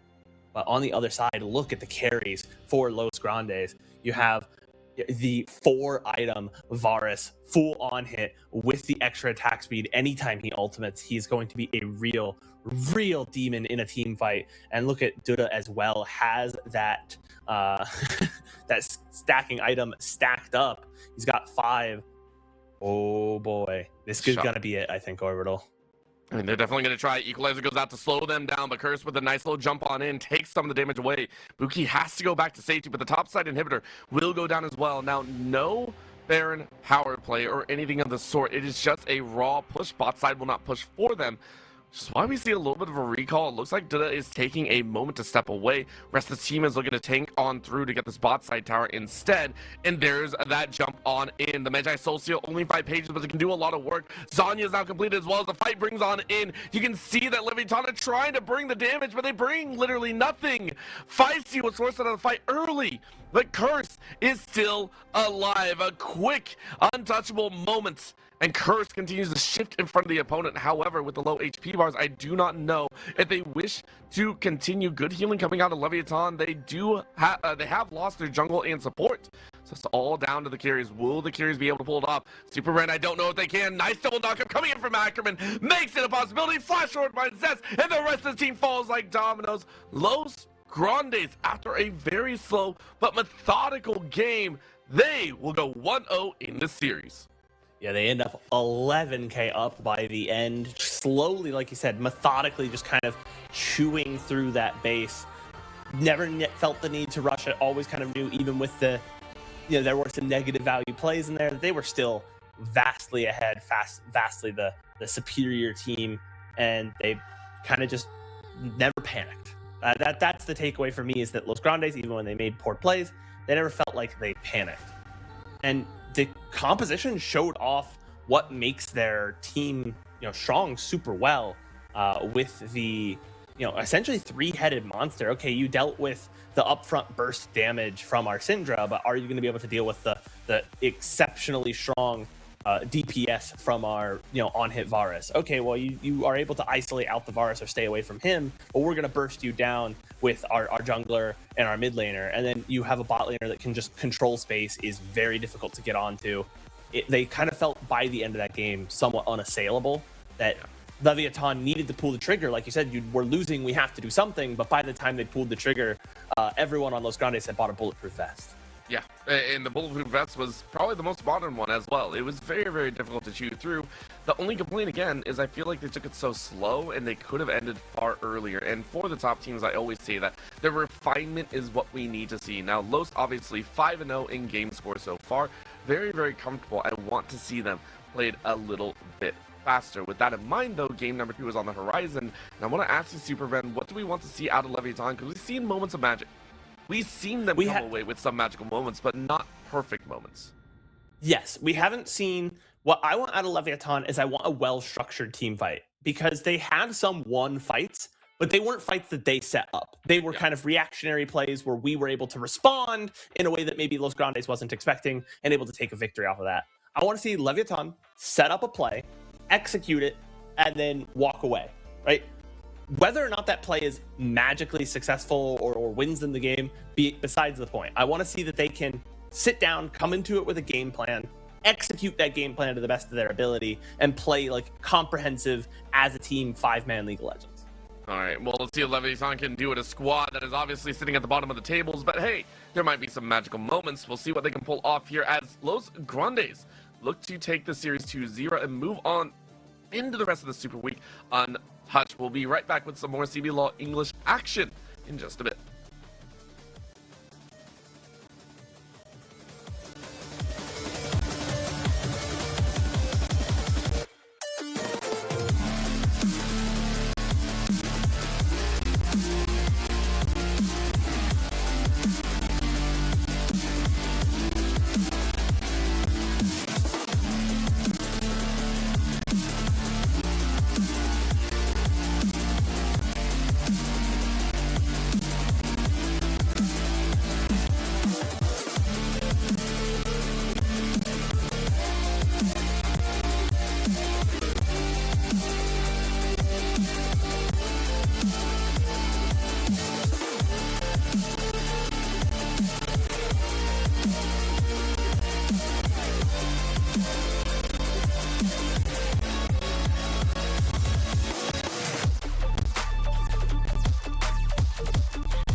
A little bit slow for my taste, but overall still a very solid win for Los Grandes, a team that is currently hunting for the top position here in the CBLOL. Of course, Leviathan might have gone back to the drawing board a little bit. Maybe they got something cooking that we just don't know about, or maybe they fall flat in the face. SuperBren, they have some magic, but here going into game number 2, I really need to see a lot more from them if we're to see a game 3. Yeah, Leviathan, as we get into draft here, did take first pick. We will see Los on the blue side, so maybe they can use some of that red side magic, pick up some early dragons, and they're going for comfort. That's immediately, I look at Leviathan's composition, and we see the Anivia classic Rise counter, also classic Enga pick. It is, but also just these picks feel like picks that I've seen Leviathan players do well on. You talked about having a little bit of magic. I feel like that's always the story of Leviathan, is they feel like they could be stronger. The potential is always there, but it's never, ever realized, and they end up usually falling flat because of it. We want to believe in these guys. Like that's something I want to say is when we talk about the realities of a top team facing a bottom team, we do not dislike the bottom team. I would love it if the best team in the worst team in the CBLOL was better than the best team in the LCK. That would be hype for me personally. I want our bottom teams to be elite level, but sometimes it's not the reality. As we look here, though, the Leona, okay, that makes sense. The Bard for Ackerman, though, we talked about roaming supports. He roams better than them all. I imagine we're going to see a very isolated 1v1 in the bottom lane. But maybe the Leona can, stick around, do a 2v1. What do you think, Orbital? I will say yes, you can do that if you wish, but if you want the most accelerated pace of play, especially like we saw against Enga from Los in the early stages, I want to see the roams. I want to see the Bard roam. I want to see the Leona roam, especially with Buki on a J4. J4 wants to get in that mix as well. You can already see where Los are headed with that ban of the Ziggs, just saying, hey, we don't want to allow you to get that really nice, stable mid to late pressure and the safety and wave clear that it provides. Still, though, with the Vayne and the Gnar bans on the top side, Leviathan's still very, very scared of Zest, saying Zest can be a monster if we give them the wrong champions. Yeah, let's see what they're going to lock in.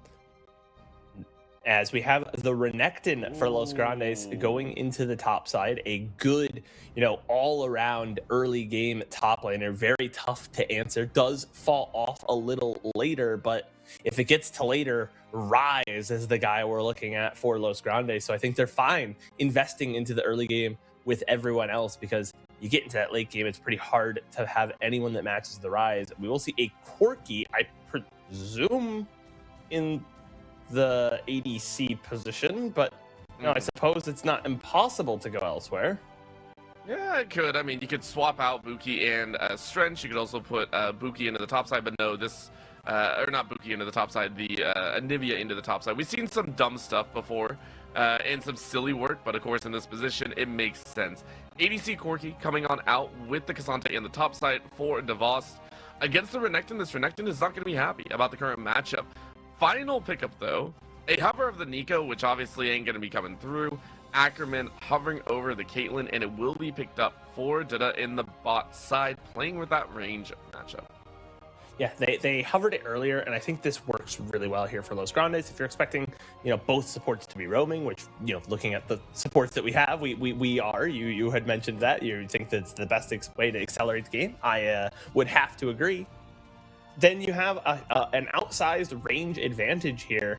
And while, yes, Corki can do good damage if he gets on top of you, I don't think he wants to do that in an isolated matchup. So Dudu really going to have the opportunity to control the lane here. The counters for Leviathan, if we want to see them, step into the game and take control, are going to have to come from the mid or top lane. I'm looking to Enga. You have the counter pick, you have the Anivia into the Rise, and we say this all the time about Enga. Anivia feels like a pick that he plays. It feels like an Enga pick. Really does, and if you're able to make a wave here, well, hey, that's a bonus that you are very, very happy about. will it work into their favor is the only question as we are heading into game number 2 between Leviathan and Los Grandes. Los Grandes really, as I said, looking to try and keep their record completely squeaky clean. If they can do so, it will be a nasty, nasty record to try and beat going into the rest of Super Week.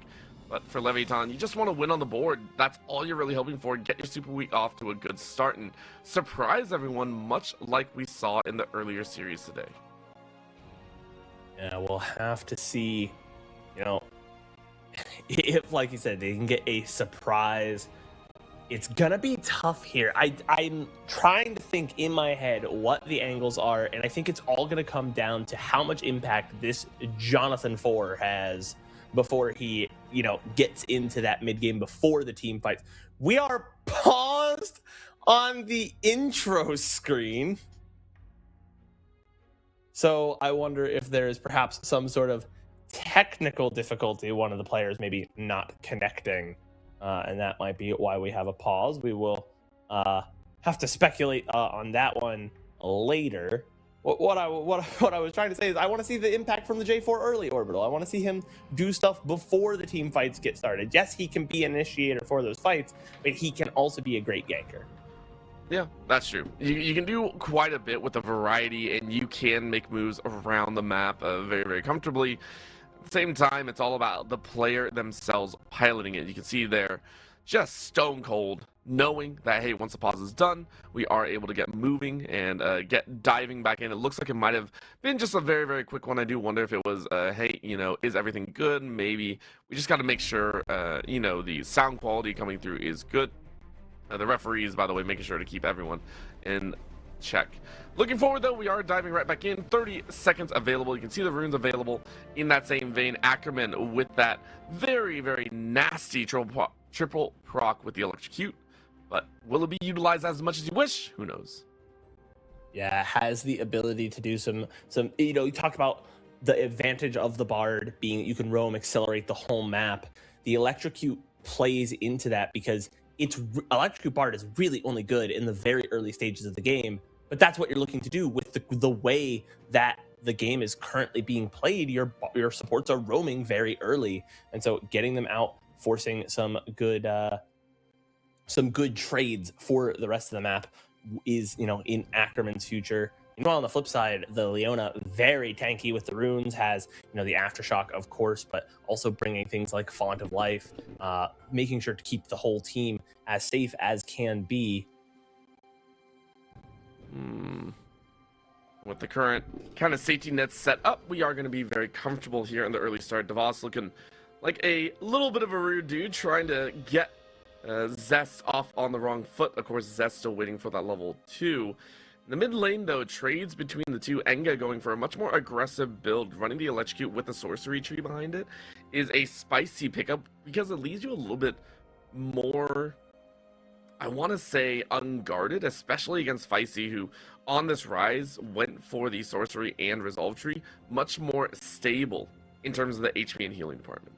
Yeah, has the Deathfire Touch, a rune that was exceptionally powerful upon its release, but has seen a pretty big drop-off despite the increased priority for mages, and it's because a lot of mages are looking for that early spike. Deathfire Touch really is just more of a consistent damage tool, something that will help you trade in lane, but isn't going to, you know, contribute to these massive, you know, big spikes that is the reason the mages have been picked up. But overall, a pretty safe set of runes. We see the early game kind of playing out the way we expect. Some fisticuffs in the top lane, some very close fisticuffs in the top lane at that. But beyond that, kind of everybody just kind of vibe checking each other, it feels like. Yeah, I mean, it makes sense. You don't want to get overly conscious of the game. You don't want to go out of your way to make it more difficult than necessary. And with the current position, it just makes sense. For Strench, though, who already had to burn their pot here on the bot side, same with Shiku. So it looks like Ackerman and Duda have been doing a very good job in poking out the opponent. However, with Ackerman now, we can see the cleanse coming out because of that early jump in with Leona. The Xenoblade did land, and now Ackerman took a very dangerous route, but a good auto attack pattern coming in as Dudu actually fades through that brush. I love it, but his Xenoblade flash forward is going to catch Ackerman off guard, and it's a win for Leviathan. Now a trade back as I don't know why Shiku kept going in, but I guess trying to make space for Strange inside of the mid-river area, though. Seeing a little bit of a fight back to Voss, and the rest of the squad are dancing on in. As we're going to see a punch, and all of a sudden it's poor Voss, who was in the wrong spot at the wrong time. Ain't no safety there as Los get a punch on the top side. Kill for kill, pound for pound, but Los still on top. Yeah, and I understand Shiku's recognizing, like, I am not walking away from this Caitlyn. She has too much auto attack range. She'll just auto me down. But if I walk in and it takes her like one more auto than it did, perhaps I get my Q back up. I can buy extra space. I can get a better trade. So kind of accepting that, hey, you know, I'm dead. I'd love to see how that top play started. We're getting another trade here in the mid lane, though. The egg is out, and now Los pick up a second one. It's just painful, man. It's just watching that go down. And again, for Los, though, it's so clean. Popping poor Enga, no egg available now for the next duration of the early game. Los are very much in charge on the upper side of the map, and it feels like this is a continuation that we saw back in, I want to say, game number 1. Keep in mind how hard Los pinned Enga against the wall, pretty much, constantly keeping the Orianna behind. This feels like a continuation. Yeah, so we're going to see a replay of that bot side. I really wanted to see how the top play set up. And this is, you know, why you're seeing the supports, even though we called out the early roams. The reason that the Bard is still here is because the Leona is still here. And the Leona being able to just go in at will. A good flash forward. If you flash after the Zenith Blade connects, it still gets you. So they get that first blood. So even if it's a 1-for-1, which it is still a positive play for Los Grandes. But that top side, I really want to know how they got into that position, because we're so busy looking at the bot lane. And then we look up and Devist is just in the Grubs pit. And I'm like, oh, okay. I really do feel it was just an attempt to get some sort of damage down, and it got very messy from there. Maybe a fight over just a little bit of vision with the rotations coming in from Feisty and Curse. See what happens, though, as Zest is hitting level 6, maybe trying to get a little bit more damage down on the boss, but it's so scary trying to go for that against a Cassante, no matter what comes down. Dragon is currently up. It is a Chemtech Dragon, not the most dangerous in the world, but a little bit of a wait as inside the brush, Curse waiting for their moment to strike, and level 5 maybe doesn't want to fully commit just yet. Yeah, Enga does have the level 6. You saw got the Electrocute proc there onto Feisty, doing good damage overall. You know, Curse not really wanting to go in just yet. Gonna instead go back to farming. And it's interesting, we called out both these supports' ability to roam, but because the pressure each of them provide are kind of locking each other into the bot lane. Well, if you're not gonna leave, then I can't leave, because I can't leave you in a 2v1. Caitlyn's too dominant, so I can't just leave poor Trench alone. But, you know, yep. Shiku is around, so Ackerman's, like, Leona has the ability to engage, so I cannot leave. Everyone's just kind of tied up in that position as Ackerman is dancing on forward with the rotation from Curse in the range. Duda and Ackerman just making sure to get more gold into their pocket. This gold lead that has expanded from a 3-1 position. It's 2.1. Once more, Los in control of this early game. We'll be looking at the mid game. See if there will be a change as Xenoblade goes out. Duda takes 2 tower shots just to get back to safety. Doesn't want to take more damage than necessary as a Dragon. Start up for Curse first of the game. Will be falling into Los's hands very comfortably. Yeah, no response to come through here for Leviathan, their jungler, up in the Krugs on the top side of the map, and that means the first Dragon goes over to Los Grandes. On the blue side, traditionally, you will see it's kind of an outsized advantage because of the way the map is laid out for red side to get that first Dragon, which, you know, points to me as this is a very strong early game for Los Grandes, and the gold graph would agree. 2K is the gold lead for Los right now. Having that one Dragon up is going to be helpful quite a bit, and I believe, correct me if I'm wrong, that is a Chemtech Drake, which gives tenacity, which will be very good for dealing with this Leona. Yeah, so Chemtech is one of the most frustrating because it's a sneaky amount of tenacity, and it bumps some of the resistances up as well. So it's just overall very frustrating. It's not the most impactful as a solo, but can be destructive. That's a pull I haven't seen in ages, by the way. Interaction gives Devos a little bit more room to fight Zest. Zest is source of flash, but guess who's roaming on up to help out? Can Zest survive? And you've dodged all the abilities. You waited out the Tonfas, and the all-out lends itself to Devos falling prey. Stand United used and wasted Los with a kill up in the top side. all out Zest, or all out onto Zest from Devust, almost picks up the kill, has the angle there, but Zest just showing some fancy feet to dodge around, buy time for Curse to come up, pick up another kill for Los Grandes. And okay, we have a Lee Sin, we have a lead, we're picking up a neutral objectives. Now is the time to do what we talked about last game, make the adjustment that we want to see from Los and step on the gas pedal, right? We've had a very traditional 2v2 here in the bot lane. You know, everywhere else on the map needs to be taking their lead and running with it, especially this top side. 30 CS lead, 1 kill, 1 assist, a huge lead for Zest, and Renekton falls off Orbital. He needs to do something with it fast.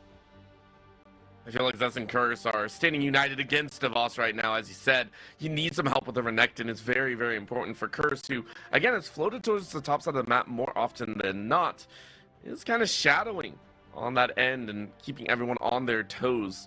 And I know you mentioned that Zest will fall off with this Renekton, but it might be supplemented with the fact that Feisty can get some advantages in the mid lane as well. Now, it might not be that 30 CS discrepancy that we saw on the top side, but for a Rise, staying safe is great. However, poor Ackerman can only go so far. Nice step away, as that is going to be a nice tether against the wall, but I don't know if there's any range to really work with as Enga gets the wall down, and Ackerman just holding on. I love the double ward over the wall as well. Flash to follow, but there's going to be the finish.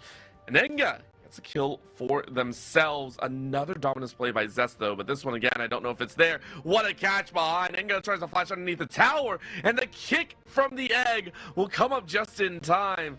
Leviathan getting away with some freebies here. Buki now trying to jump back in. Cataclysm is there. Enga with the Glacial Storm will force a flash out of Zest as Feisty, but Curse dipping on in for the battles. The play just out of reach. What is going on here? Far more fighting than I remember back in game 1.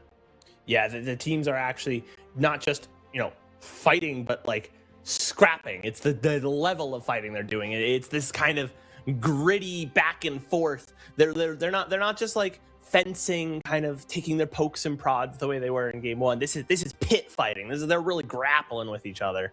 I respect Ackerman saying, I could still get out here and trying to get away, but you know, ultimately will fall. Then we have a trade of just about everything in the mid lane. Flashes, ultimates, all of it getting thrown in there.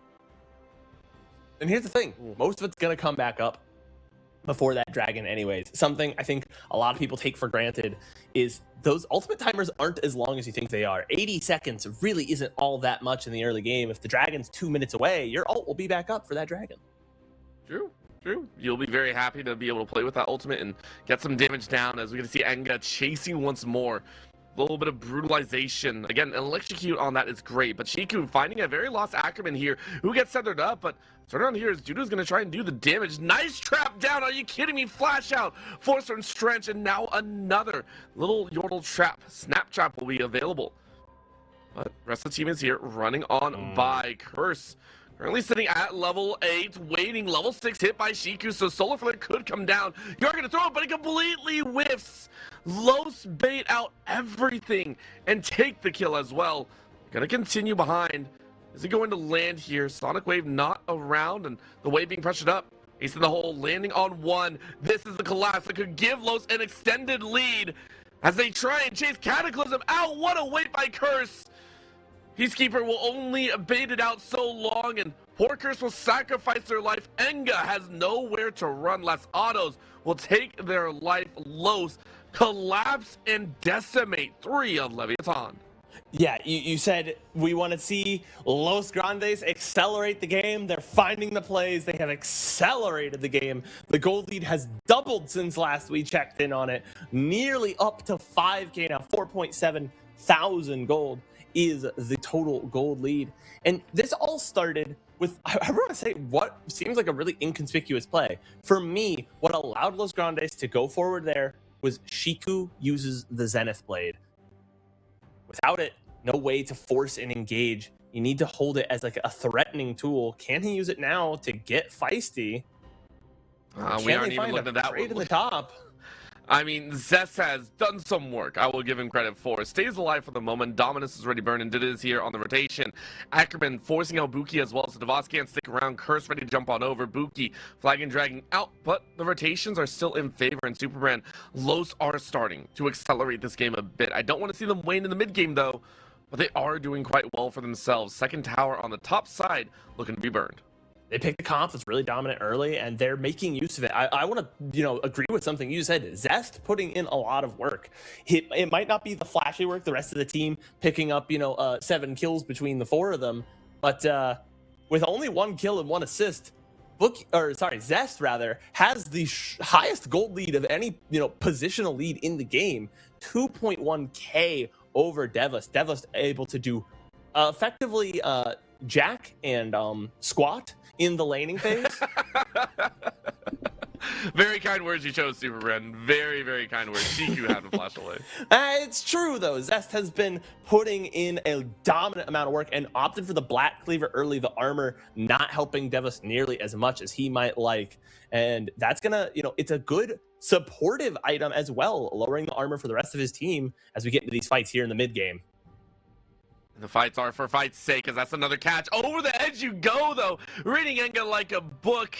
And that is a very rough status to be in. It hurts to watch the poor egg cooked to a nice scrambled breakfast. Difficult times right now as a TP across the map. Los finding everything they could possibly want and looking to accelerate this game at a much faster pace. Yeah, Los continuing to just up the pressure. Another 2,000 gold accrued in their latest set of skirmishes. Leviathan might be looking for Zest here, though. Can he get away? He has the slice and dice. He does, and also has a little bit of the dominance, but he's actually going to try and find it out. Bard's coming around the back end, but in a 1v3, Zest can stay alive for a super long time. He already has a Black Cleaver. He already has so much healing, and Ackerman's here to play. All of a sudden, Leviathan can't stick around, and there's a long lane to run on the bot side. It's another punch on their turn, and I can't believe this right now. Los Grandes are currently controlling both the top and the bot side of the map. Zest picks up a kill while, of course, Feisty gets a tower. I mean, Leviathan said, well, you think you're so big and strong, you're an acting big early game guy. Well, it's 15 minutes now. You're not gonna be strong forever. We got 3 people up in the top lane. He said, bet. He really did. Target-rich environment for Zest as he just steps forward with the dominance, buys an infinite amount of space, and with the support from his team is able to pick up a kill. And like you said, Feisty, not for nothing, down in the bot lane, controlling the space all on his own as well, able to then take out a tower. Notably, we are 16 minutes, nearly 17 minutes into the game, and I want to point out Leviathan's jungler has not completed his quest, which means his smite is actually not completely upgraded. That is tough. A general objective time to complete your quest is between 12 and 14 minutes. This is well behind, having only just completed it. And sorry, that texture bug got me for a second. I love the dragon texture bug. It is the best that I've enjoyed watching. However, that's not what we're worried about here, as this is going to be a collapse on in. Very nice. Fate is going to be tempered, and on the edge, we see even more fight. It's a 4v5, but the 4v5 is rapidly deteriorating. Cursed over a little bit too far into the tower, but a jump forward coming in from Devos. Devos trying to bring it all back to their own. Will it work is the question. No, you scoop nothing. Auto attacks barely rip it into you. You are alive only for a moment, and Ackerman now stepping away, but the portal gets you out to safety. Meanwhile, on the top side, it is all on Zest, who continues to ply their trade. Los in a 4v5 still step pretty well, a 1-for-1. Yeah, they are only able to pick up curses, and they're so close to making that a hugely positive play, Leviathan. It always feels like that is the takeaway from their game. So close, but so far.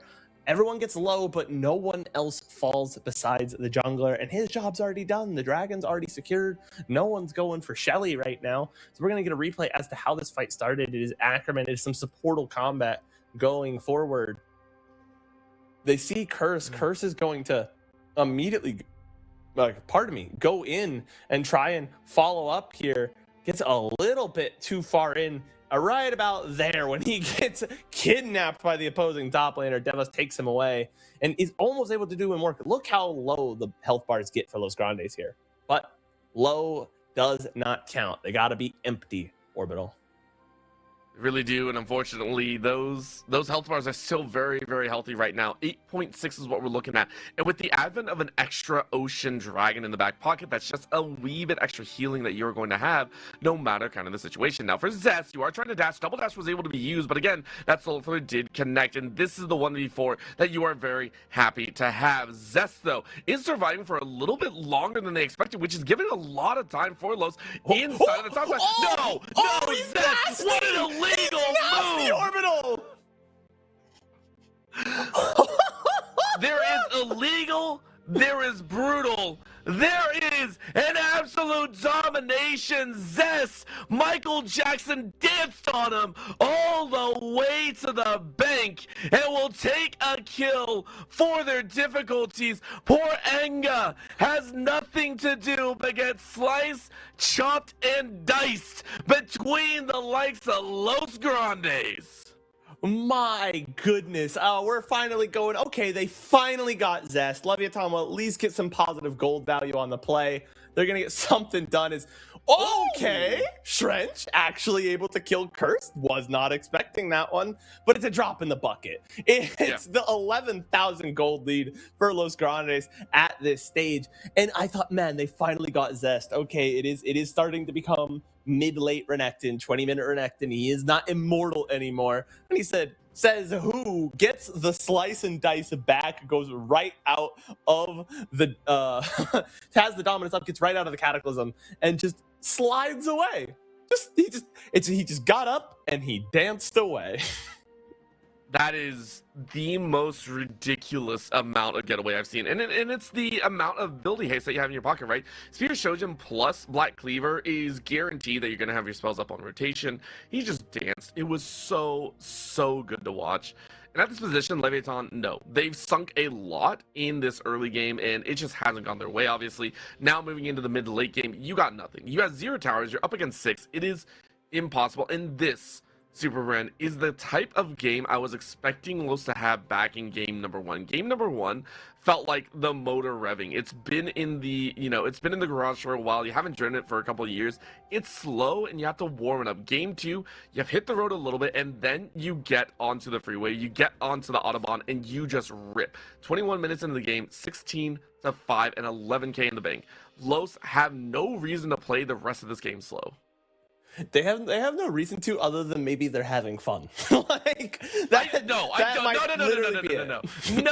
This ain't your solo queue. There is no fun. It's a job. You are here to win. They say, Orbital, if you do what you love, you'll never work a day in your life. I'm going to strangle you through the screen in our next solo queue game. And it is, in fact, Los who love what they're doing, as they almost killed Devas under his own tower. That is the tankiest member of Leviathan. Cut to ribbons, Orbital. It's just that simple. It is just that simple. And you can find it. Curse landing, that's on a kick, looking for the follow through. Shiku waiting for the moment. Solar Flare goes absolutely wide, and Zest chews through another HP bar. Double inhibitors are now down, and the waves are crashing on in. 22 minutes on the current clock, nearly 10 minutes off what we saw previously. SuperBren, this could be the end of the game like we know it. Los Grandes will keep a perfect record. Leviathan, do you have anything to say for yourselves? The second Nexus Tower will fall. Shiku says one last Hail Mary. Let's go for it, my friend. Glacial Storm will stand, but it is melted away by the heat Los Grandes is pulling right now. Yes, a few deaths are there, but the damage is complete.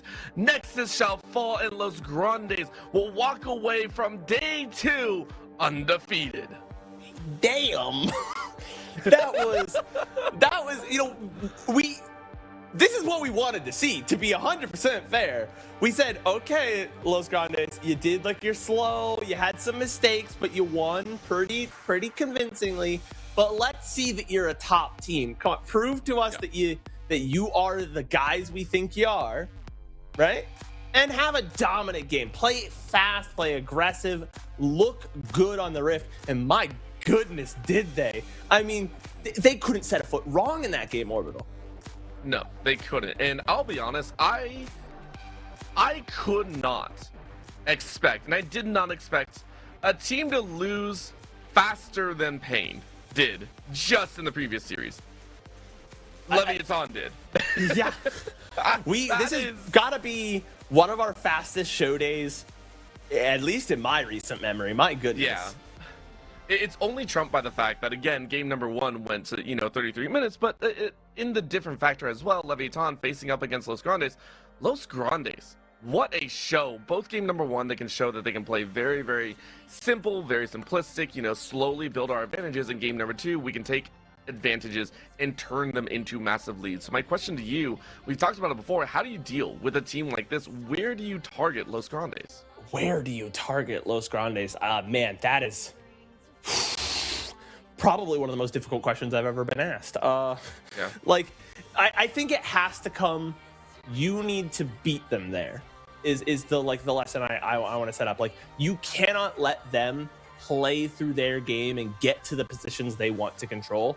If they want to take a dragon, you have to be at the dragon first. You have to be on the map. You have to be faster than they are, which is really tough to do because they can carry from really any position. Like, even their support is a carry if he wants to be. Ackerman is just kind of that guy. So how do you beat them? I don't think there's any one spot you can target. You just need to play to your strengths and beat them before they can get to theirs. It sounds so easy on paper, I'm not gonna lie, but it's just like, teams have tried. And unfortunately, the next team to try will be Pain Gaming coming in on Monday, I believe. It's going to be difficult, and poor RMC, I hope we put him on that series. That would be a treat on my end. But again, that is Monday. We are looking at tomorrow, though, for the next set of matches on day 3 of the Super Week here for the CBLOL. Those matches will be Loud versus VKS and Fluxu going up against Furia. Those 2 matches will be starting at our standard time, I believe 11 a.m. CT, that is 12 p.m. ET, depending on your time zones, of course, so make sure to stay tuned to that.